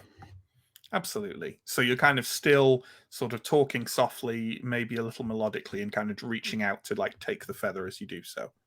Yeah. Okay. You do that successfully. She's kind of hopped back a bit from where you are. You put your hand on the feather and she kind of like almost reflexively kind of slightly pecks at your hand, but kind of like just didn't sit into the wood of the hayloft next to your hand, gives out another squawk, hops towards the edge of the hayloft, turns back briefly to consider you in a very sort of inquisitive fashion, and then takes flight and off into the summer storm. You have her feather. Once the hayloft is evacuated, I will immediately return to home form and basically bound my way back. Understanding Absolutely. probably of the essence. And as you open those barn doors and bound through, you feel a wrench and find yourself in that central chamber. Ahead of you, the scene as described before. Abby, what are you doing, if anything, to attempt to help in the struggle? I think I'm probably just shouting encouraging words to the people who can corporeally affect anything. Sure, yeah. You don't really have any arcanoi that affect the physical world, do you? You don't have like pandemonium or outrage or anything. No. Well, then there we go. I mean, you could attempt to distract the mage in some fashion. I don't know. It's up to you. If you feel like just creating some noise and encouragement is, it's that's fine too. Probably that. Absolutely. Okay. Carolyn Zelrich, we are back with you. Okay. So, look, I cannot know the pain you're in, but I do know something you don't. Do you indeed? Well, if it helps you understand, the dead have taken everything from me, child. And I am almost thankful to them that they have shown me that despite all my crafts, the spheres are rigid and uncompromising. Great evils will always be possible while the spirits of the air and beasts of the earth do nothing to prevent the malice of devils. So now I weave new magics, brought to me by whispering dreams, a new world free of pain, a world where spheres are broken and what is built by hearts and minds cannot be torn away by time or catastrophe. I can only assume that you have crossed this gulf to help me. I have, but not in the way you want. I am not here to trick you. I am here to only bring you the truth, which is the one thing that surely we can agree on is valuable.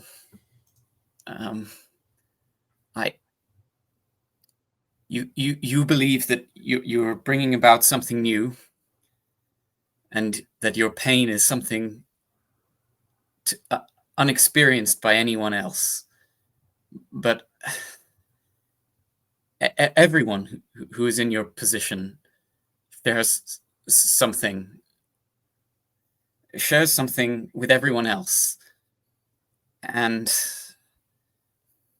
there have been people like you who've thought similar things and gone down similar paths. Look, it never leads anywhere good. You speak truth, but I have the knowledge and puissance to succeed where they have failed. You speak as though you disagree. Perhaps it is simply easier for you to show me what you mean. He reaches his hand out towards you, quite close to you, and I think he was a little away from you before, and now he isn't. And he basically has reached out towards, kind of like to put his hand on the side of your head. Do you retract away from this? No, I will lean. I was about to suggest this. I will lean into this, and just try to recall the experiences that I've had, the shape of his marauding madness, the nature of sacrifice. What you experience now is the entire rest of the previous part of the story again. Carolyn lives the entire thing through again, but now as a detached observer, set to one side, unable to affect the flow of events. You see all of them. All of them. You see the former Ghoul of Loveland torn apart by an incendiary round in the abattoir. You see the packing storage facility on fire as the towering monstrosity crashes out of the window. You see the citadel of Cincinnati torn to the ground by the maelstrom. You see the final duel on top of the Spindrift diner as Marshall reclaims his destiny. And then you are back on the cliffs.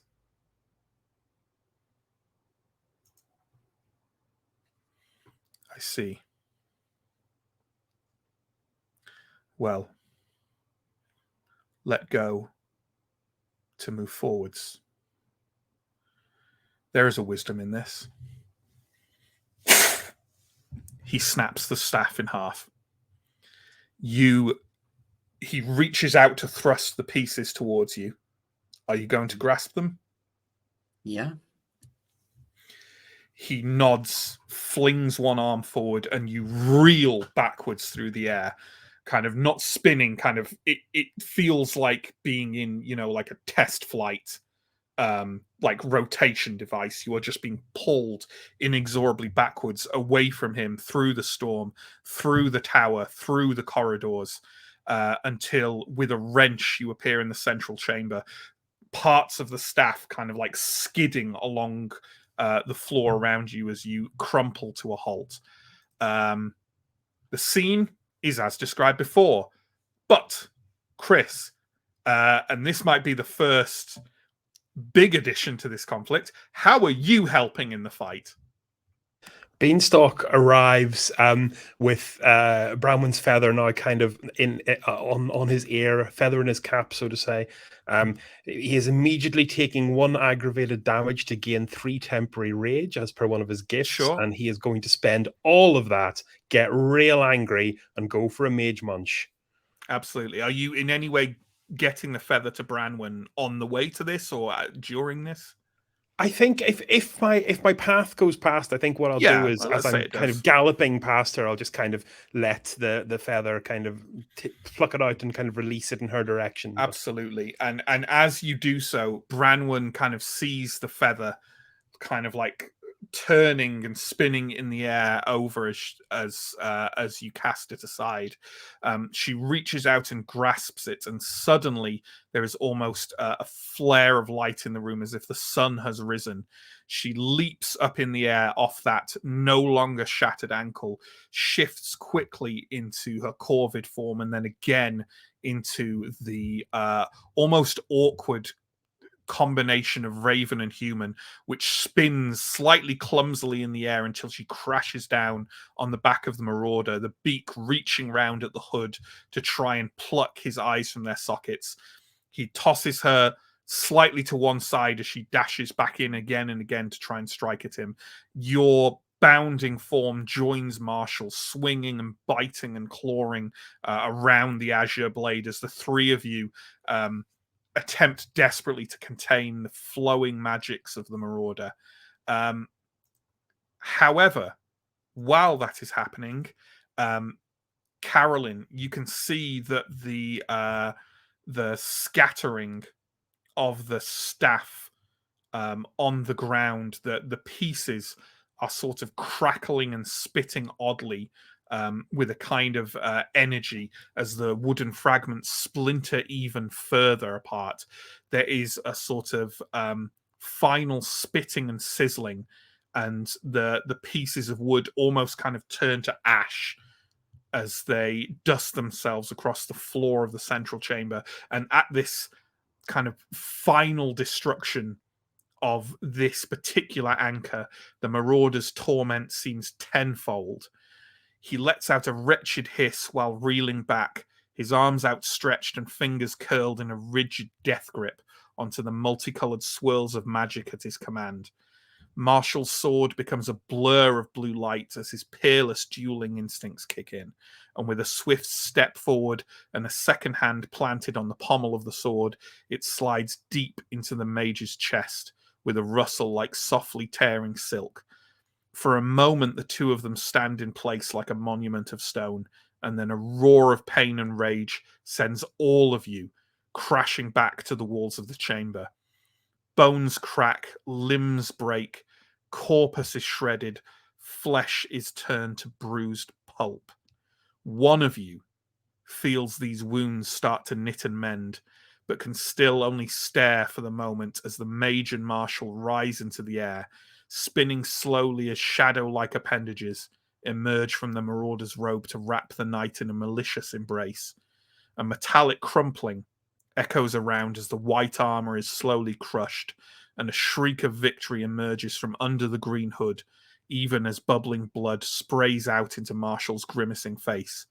With the last breath remaining in his tightened lungs, the Azure Knight bellows, "Warg!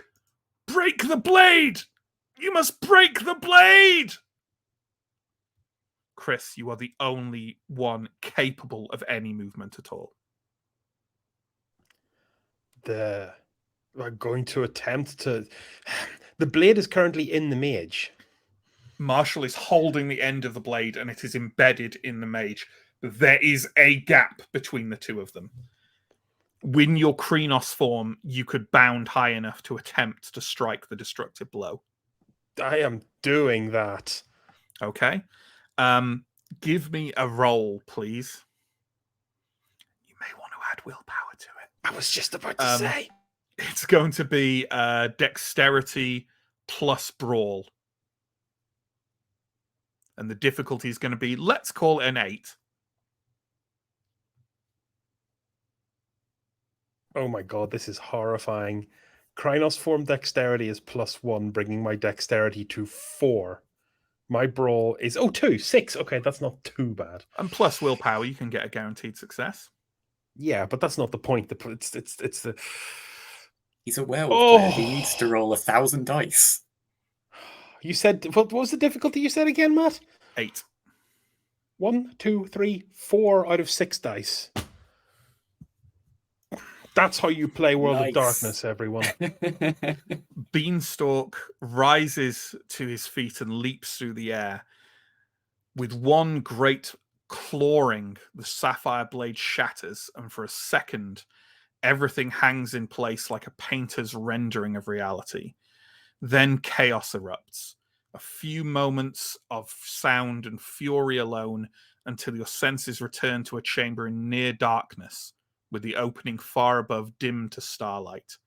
The green mage kneels slumped on the floor, the shards of the sapphire blade still embedded in his chest.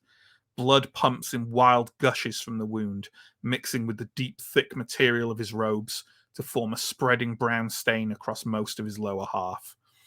The hood lies askew, revealing a youthful face reminiscent of Will Cray, but with wild eyes and lips curled back into a rictus of frustrated anger. He reaches up to the sapphire shards and grimaces, then mutters, "Let go to move forwards." Reality wrenches this way and that. A screeching, keening sensation sets all your senses sprawling against the inside of your mind with a crazed centrifugal force. As first the stains clear from the robes, then the mage rises to hover again over you. There is a straining and snapping feeling as parts of this pocket realm are torn apart and reconfigured. Control over the how and why of this place is being sacrificed to alter this one moment. Everything drifts apart and together as this place becomes unmoored, as blood is drained back into his body and flesh knits and seals. Sapphire shards dance about his renewed form, carving maniacal sigils in the air as the marauder makes his reality manifest with absolute will alone. Each of you have one thing to do as a reaction, and I want to make this clear. This isn't a full action. Like, you can't attack him. You can't... most of you in absolutely no state to do that anyway. But one thing to react, one thing to say, one thing to think in this moment of seeming triumph for the marauder. You can defer when I go to you if you want another moment to think about it. Let's go with... we have rolled Inga first. Feel free to defer if you want. What Inga almost certainly believes is... What Rhea almost certainly believes is her last moment. I'll cry out Marshall's net. Yeah, just cry out Marshall. Like an appeal in despair, in hope. The whole jumble of things. Sure, absolutely. John, how about Abby? I defer. Absolutely. How about Carolyn Zelrich? Yeah. I think I'll just... I don't know. I think I'll probably shout out something like, don't disgrace your loss. That's just one final thing to say to the mage. Absolutely. Chris, how about Beanstalk? Beanstalk, having followed through with this strike, will arrive probably on the far wall, take single note of the situation, and spring desperately to put himself between the mage and Branwen. Okay. The kind of time frame I'm thinking of, what you'll basically manage to do there is start moving. Natalia. Similar to Carolyn, is just going to look up at the mage, just fucking exhausted at this point. Still no idea what's going on. He's just going to just let go, dude. Just let go. Sure. John. Abby is basically just going to think at least she didn't stop trying. Absolutely. Well, in the next moment, the shards fix in the air, a 7-pointed star of cerulean blades fixed to impale each and every one of you. And then the first drops to the floor and shatters. And then the next, and the next, and then all of them. The green mage looks down, blinking in confusion.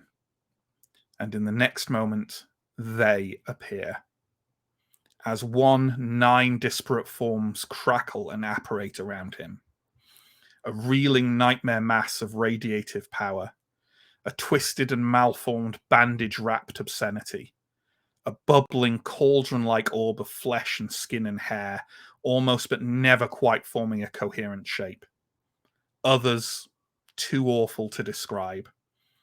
The least mind-bending of all of them steps forward, an ancient, wrinkled man in an exceptionally tailored suit and bowler hat. With one withered hand, he reaches into a waistcoat pocket and withdraws a fob watch, checking it fastidiously as the marauder gazes at them all with a horrified expression. Oh no. Oh my. This just won't do. Normally I would try and get this sorted, maybe even lend a hand myself, but this is entirely too much for such leniency. Oh dear. Well, we're here now at least. Time's up, my lad. He reaches out and grasps the mage, who lets out an inarticulate cry of pained rage, and then, for the briefest of moments, there is nothing. Holly.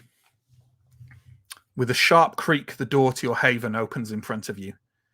You don't particularly remember opening it, but here you are, stood on the threshold with a large drawstring bag of your most valued possessions over your shoulder and a large suitcase next to you.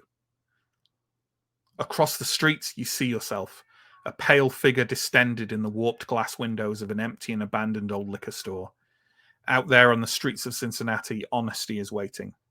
And then north, where all the roads of your past apparently lead, to the towering stone and steel of Chicago. Or maybe they don't lead there, just away from here.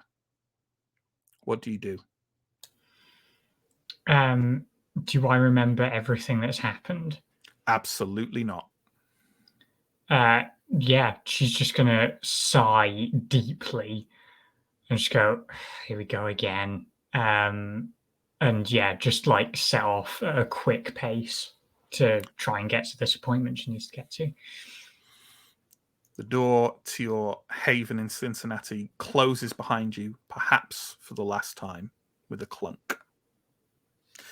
Chris, a noise of grinding machine parts brings you back to yourself as your packmates cheer behind you even as a cloud of black smoke rolls up from the tailpipe into Gaia's clean sky. The van has started up despite itself, and the sept of the winter wolf awaits you. For a moment you feel like something reached out to you, something old and deep and many-threaded from beyond the glass wall of the veil. And then it is gone, abandoned to the comforting sounds and smells of the hillside forest trails around you and the comforting presence and friendship of your pack. What do you do? Return to the car, maybe with a little bit of a sigh. I really would have preferred to have run the distance. Absolutely. You pack yourself in alongside your friends. The van judders and moves off to your destiny in the north. Pierre, you stand blinking in the bright light of Naventress University Library, the blue sky and clouds rolling on infinitely through the dome above. Somewhere nearby, you hear your friends calling your name. You're not quite sure what you came looking for. You remember something about glass, something about the spheres and the professor and whispering dreams. But in an instant, the threads vanish from your mind. In your hands rests a single book, though there is no visible space for it on nearby shelves. Looking down, you see you are holding an old, diminutive and frayed copy of Shakespeare's The Tempest, exquisitely bound in soft green leather. What do you do? Don't think I've read this one before. And I go to a table and open the book. You open the book and start reading, and something somewhere in there resonates with you. A tale of a frustrated sorcerer who called a storm he could not in the end control, and then broke his staff and walked away from his magic. John, You come to rest at the foot of a twisted mound of iron and stone, having lost your balance while fleeing the ruins of the old citadel and the vengeful restless known as Prime. There is something else flickering around the edge of your mind, a smooth glass shard of memory impossible to hold on to. It slides from your grasp, leaving nothing behind but a brief sensation of triumph and passion against the cold monotony of existence in the Shadowlands. A darkness crosses over you, and you look up to see a familiar figure clad in a long hooded robe. A lantern is held aloft, shining brightly against the storm-racked skies of the maelstrom-cursed Cincinnati skies. Even though you cannot see a face beneath the dark shade of the hood, you know the ferryman is gazing at you with a piercing intensity. He reaches out his other hand, and a voice echoes inside your skull. The storm passes finally, and those who remain must sail onwards. Come with me.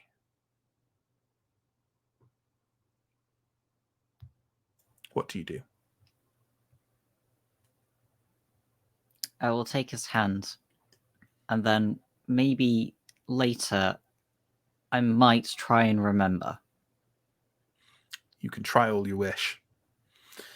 You step up with the ferryman, and he leads you away towards, or perhaps less important towards, but away from the maelstrom of Cincinnati and the maelstrom of your past. Inga, you stumble, one foot briefly dangling into cold pond water at the edge of a highland green path. Perhaps you were more the worse for wear than you thought after the celebrations, because all you can remember after leaving the festivities is a flash of glinting blue glass in the darkness and the trusting smile of a boggin you've never met before. Perhaps a passerby who helped you on your merry way? As this thought occurs, more merrygoers approach along the path behind you. A newly knighted Squire Breyer and the gleefully victorious Redcap Grumbo, both very drunk and both held up by the powerful arms of Marshall, clad in courtly clothes rather than his glittering white armor. He glances down at your sodden foot. Are you well, Lady Rhea? Do you require assistance? What do you do? That's very kind, but I'm quite all right. And I will carry on for whatever after party is inevitably happening. There is definitely such a thing, and Breyer is insisting on leading you all to it. Marshall takes a moment and then decides, well, perhaps I'd better watch out for you all. And you stumble onto the more brightly lit streets of Cincinnati. And then elsewhere, below and between the quantum, all is still. All is quiet. The cacophony of creation is so distant as to be a background hum, only audible after eons of focus. The shape of a man sits there, focusing his will into a subatomic blade that deftly but slowly nudges particles together.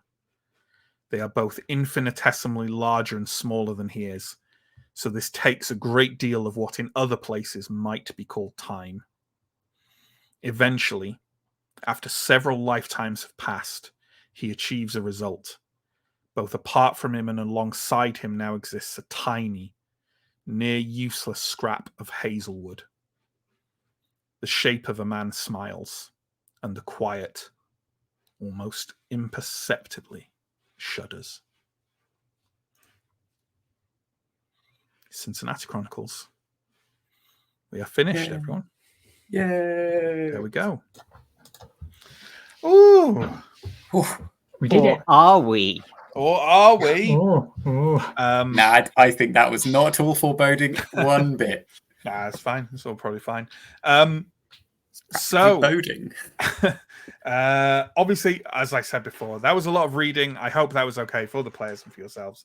The necessity of something like an anthology series like this, if you're trying to craft a certain effect with it, means that railroading and roller coasteriness, especially as we go towards the end. But hopefully, everyone enjoyed the end results. If there are any comments or questions in chat, please do pop them in there. I'm sure the players have some final questions. My intent is to have a something kind of spin-off of the Cincinnati Chronicles, but one for which essentially I can answer anything right now about anything that's happened in the Cincinnati Chronicles, because it won't reflect upon it particularly. And I can give, I suppose, a little teaser hint of how it might link into this story, which the very attentive of you may already be able to guess. But either way, there we go. Shall we do, like, I won't lie, like, I don't think this series has been particularly watched on Twitch, so we haven't got too many questions kind of coming in at a particular point. Hopefully it finds a second wonderful life on YouTube, but we really fucking enjoyed it either way, so that's that's the important thing. Anyway, if there are any comments or questions, John, pop them up and then we'll move on to anything from the crew here, if there's anything. What is too weird from a vampire from 42? We had an answer. Turns out a whole lot. An actual wizard, an actual ghost, and some kind of fairy entering a mysterious spirit realm alongside a full werewolf. And then later, a weird raven. And that's going to fuck with you. That isn't even a cliche. Yeah, and then some kind of other wizard doing other weird stuff. Yeah. Yeah. Vampires are actually the normal ones, you know? Yeah, they kind of are in the world of Darkness, for sure. Yeah. The only interaction they have with the others is stay away from the forest. I'm gutted Rhea's not going to remember any of this. But this whole adventure just gone. Where's the stories? Werewolves, vampires, ghosts, all. Oh, yeah, just a vague fairy tale all over again. There we go. You think you had it bad? I was working out how to spend all my honor and wisdom off the back of this. Yeah. I should clarify, actually, the events of this final arc are not remembered by you all. All the events in Cincinnati are remembered by you all. So you still get the honor and glory and wisdom from that, Chris. So I think the question is, will the anchors remember anything, or were the avatars clever enough to make sure they were deeded as well? I am more than happy to, and I will answer that question. Bramwin and Marshall are exactly the same in that they remember the events of the year before, but they do not remember nothing in the pocket realm of the Marauder is remembered by anyone. So even the people who died, are they still dead, or are they not dead because it didn't happen? Didn't it? Did it? Did it? Isn't it? I'll be honest. I I haven't come to a firm conclusion on that yet. But has Natalia changed the course of history forever? Is the question. No, my perception of it is that your time traveling allowed you to affect the anchors in the pocket realm, but it didn't create like a paradox. The paradox spirit, which Chris has also already definitely reached his conclusion because he's familiar with the world of darkness. The things that appeared that dragged the Marauder away were 9 paradox spirits, one for each sphere, finally catching up with him after centuries of egregious, crimes against reality, essentially. And the way they seal things ain't nice and clean because he disrupted too much. In my head canon, which I suppose is the canon, is that Loveland, the Wraith, they're gone. They're gone. They have been reduced to their components by the actions of the Marauder. And that your actions in the past weren't really in the past so much as they were in a pocket representation of the past, which was holding the anchors. So that is my answer to that question. So Loveland, bye-bye, well-deserved. Old man, bye-bye. I mean, you did bad things, but also kind of sad. Yeah. That's my, that's the thing. And the professor as Carolyn knows him. Well, that's an interesting question. I asked this. We had some speculation on this. Has anyone reached any conclusion as to what that was? What the professor was? I have a vague idea, but when I asked you about it, you had no idea what I was talking about. So I think I Okay. was very wrong. And I That's kept probably meaning the to go case. back and check Yeah. something. In my head, when the mage characters went to Cincinnati and the professor was like, "Oh, you'll meet someone." Yeah. He had person that we met. the kind of replications of him. Yeah. Yeah. I think I called it a homunculus, and you. Yeah. Sure. Yeah, it's a valid term for it. Yeah. The professor's a homunculus of the. It's a really good theory. It's completely wrong.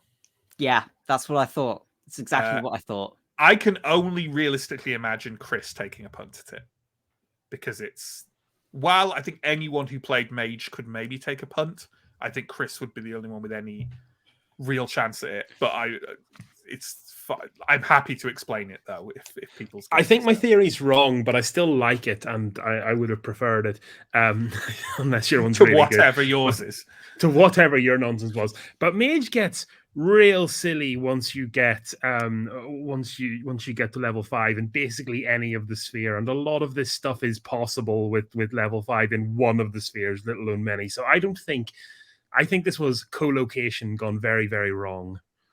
A paradox / after co-location. Okay, that again is a good guess. That is completely wrong. What? Go on. Multiverse? No. Like a part of the Umbra where everything exactly the same except for that? I know that a lot of this ended, as I realized halfway through writing this, I was like, oh shit, I just wrote Avengers Endgame again.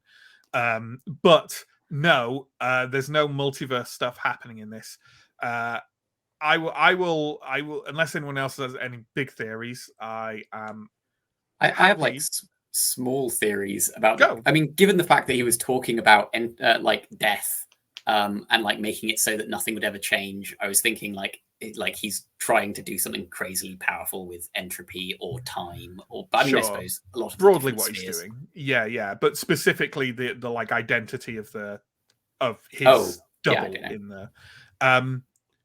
Okay, Chris is the only one who's maybe will have his little mind blown by this. What you saw was the figure who was consumed by the Marauder. That was his own avatar.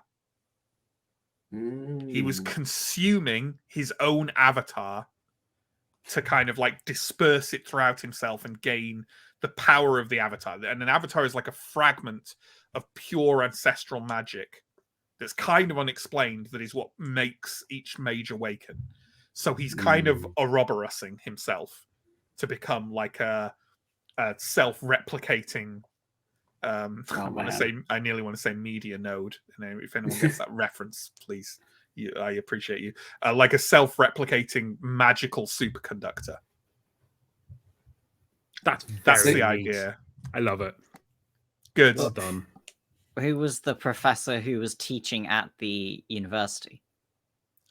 That was. Was he the avatar or was he the man? No, that was him. That was no. You were being thoroughly duped. That was the. Oh no. Okay. Yeah. And when he came for you through the streets of Cincinnati, that was his projection of himself. The real Marauder was the professor all along. Yeah. What a bad man. But ultimately, I don't know.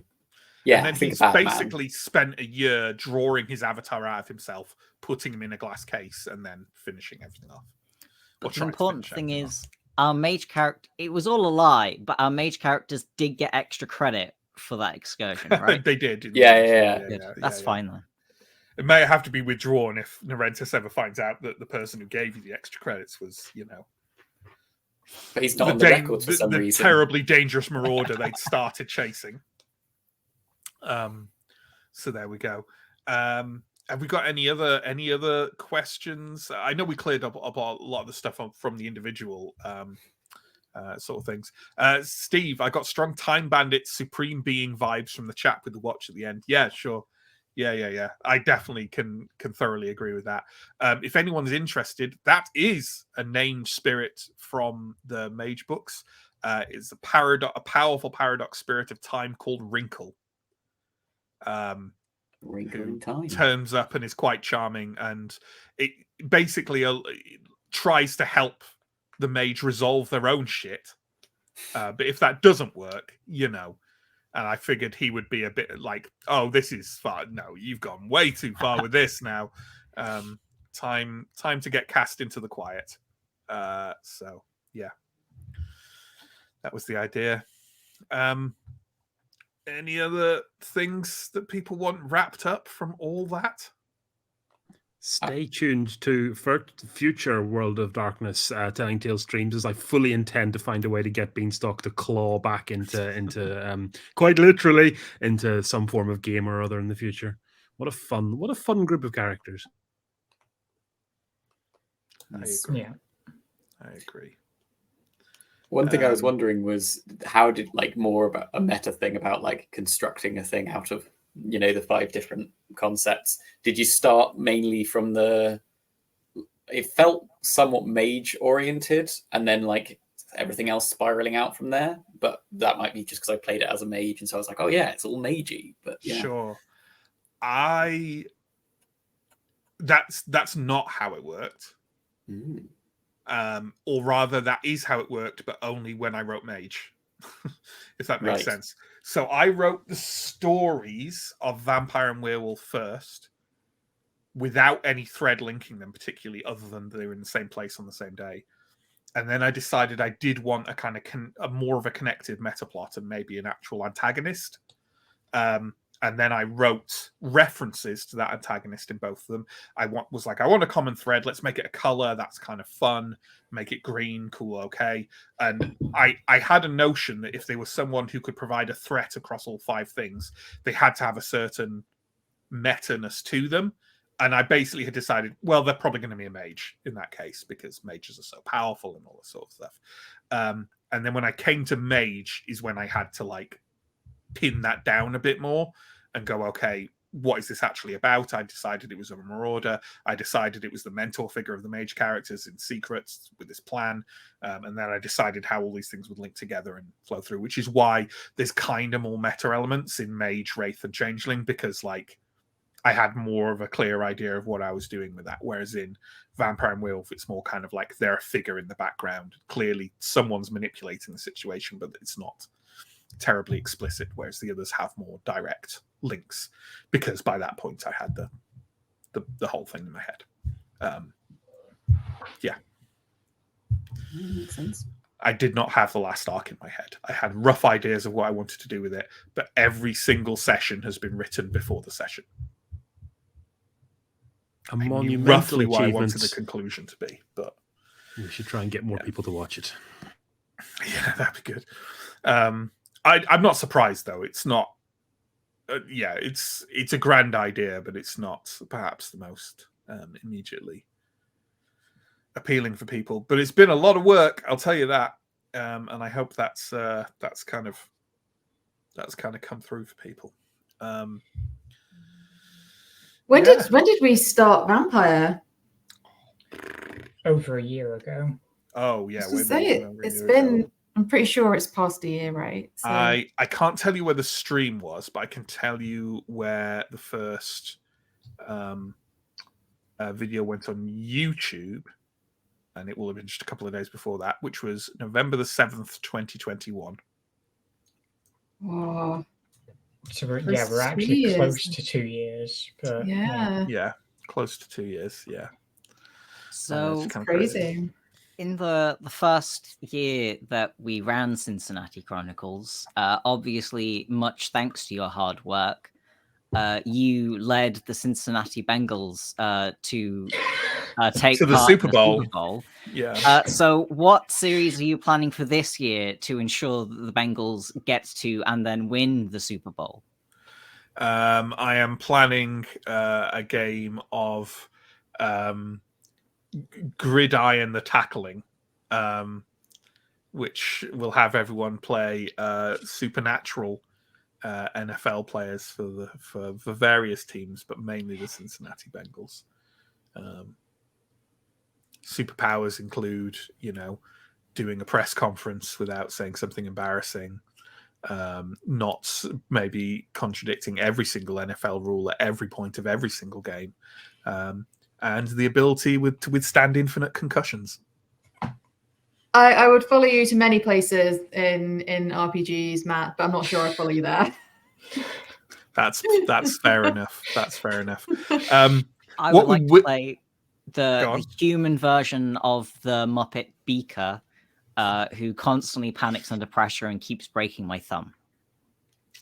Fair enough. Fair enough. So, speaking of actual spin-offs, though, would anyone like to hazard, maybe except for Chris, because he knows exactly where this is going, because he's in the prep game for it as well. Would anyone care to hazard a guess about maybe the setting and some kind of theme within our spin-off game, which will be of Vampire the Dark Ages?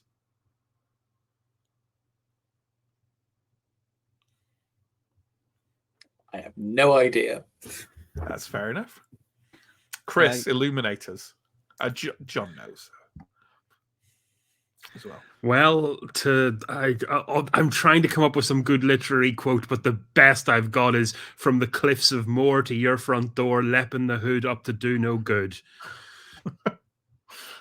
We will be visiting Dark Ages, Norman-occupied Galway in Ireland, a place where there are a lot of green cliffs over a wine-dark sea, and a place where the dead took everything from him.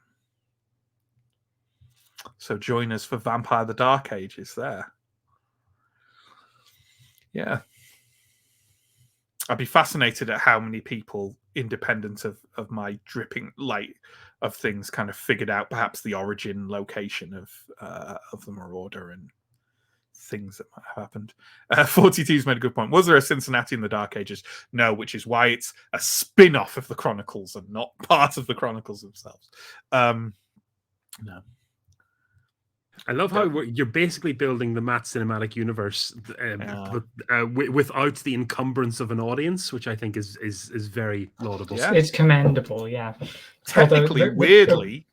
Sorry, no, you go on, Hallie. I was about to make a comment about it being Cincinnati Chronicles Origins. And hopefully we don't fall down that pit. The Cincinnati prequels.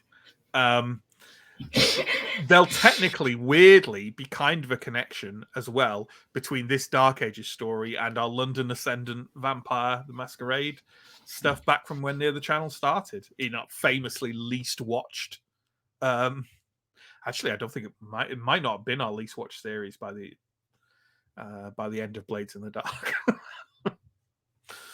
2 series I thought would be guaranteed absolute bangers. People love Vampire Masquerade. People love Blades in the Dark. No one gave a shit. Everyone just watched. We already know why, because the thumbnails were red, isn't it? Yeah, we have noticed this. This has been a topic of conversation backstage on the Discord. All of our series with red or reddish thumbnails, people aren't into. Surely, considering the color scheme of the big bad, our thumbnails should have been green for this series. Have you noticed your nameplates? I've noticed my nameplate. That's not a thumbnail. I had not. No, yeah, sure. Yeah, we just wanted to keep the same. I think the thumbnails do have green on them, though, right? Am I correct in... The current ones do. Yeah, they've got the symbols, the different splat symbols on them are dark green. Thank you, Steve. I think I objected to that at the time when we were going through the design and got overruled because you're a flipping weasel covered in grease. A grease weasel is what you are. A narrative grease weasel. I have no problems with labeling myself a narrative grease weasel. Absolutely. No. You should take pride in it. Yeah. So we're already going long, and I'm sure some of the players want to retreat to bed. Before we do, is there anything else anyone wants kind of covered? Any little narrative? Obviously, we could talk about it offline. We could talk about it on the Discord, whatever. Is there anything else that anyone wants answered out there or here for, for the purposes of Cincinnati Chronicles? Anything that's been niggling at them? Any view behind the horrible screens that I place up as a narrative greasel. Greasel? Is there anything you're desperate to explain that we haven't asked about or covered? Hey, Steve Greasel. No, you know what? I think weirdly, I think like when we did the individual series, most of the stuff I was really wanted to like try and say to make people think I'm clever was like I already did. And then for this one, because so much of it was things coming together, I don't think I really have much. And the things I have, I think I've already mentioned. You know, I just wanted to snap at any chance that anyone else had to make me look great. But you know, even low hanging fruit like that has a limit, I guess. So here we are, grease weasels aside. Yeah, cool. Okay, that wraps up Cincinnati Chronicles, folks. There will hopefully be a spin-off coming. I'd look for it. Definitely not in the next couple of months, like further on than that. Maybe further towards the end of the year, starting next year. Hopefully with these lovely people all in it, but everything like that has to be confirmed in time. And that'll be Vampire the Dark Ages. In the meantime, I won't go through the whole promo because we're running late enough as it is, but links down below for various things. Check out our ongoing series. Vason on Mondays returns in September. Simbarum on Wednesdays. Thursdays we'll have Wicked Ones by Sam shortly, and then the conclusion of Big Wet from Pierre, that person there. We also have one-shots on a monthly basis, the next one of which is this coming Saturday. That's Saturday the 26th of August, where I will be running Hell Knight, which is a Doom biker TTRPG. I'll be doing that with this lovely person, and with that lovely person, and with Steve and Justin as well. So tune into that this Saturday, 3 p.m. BST. And take care. Stay safe. Try not to miss Cincinnati Chronicles too much. And we'll see you again soon. Goodbye.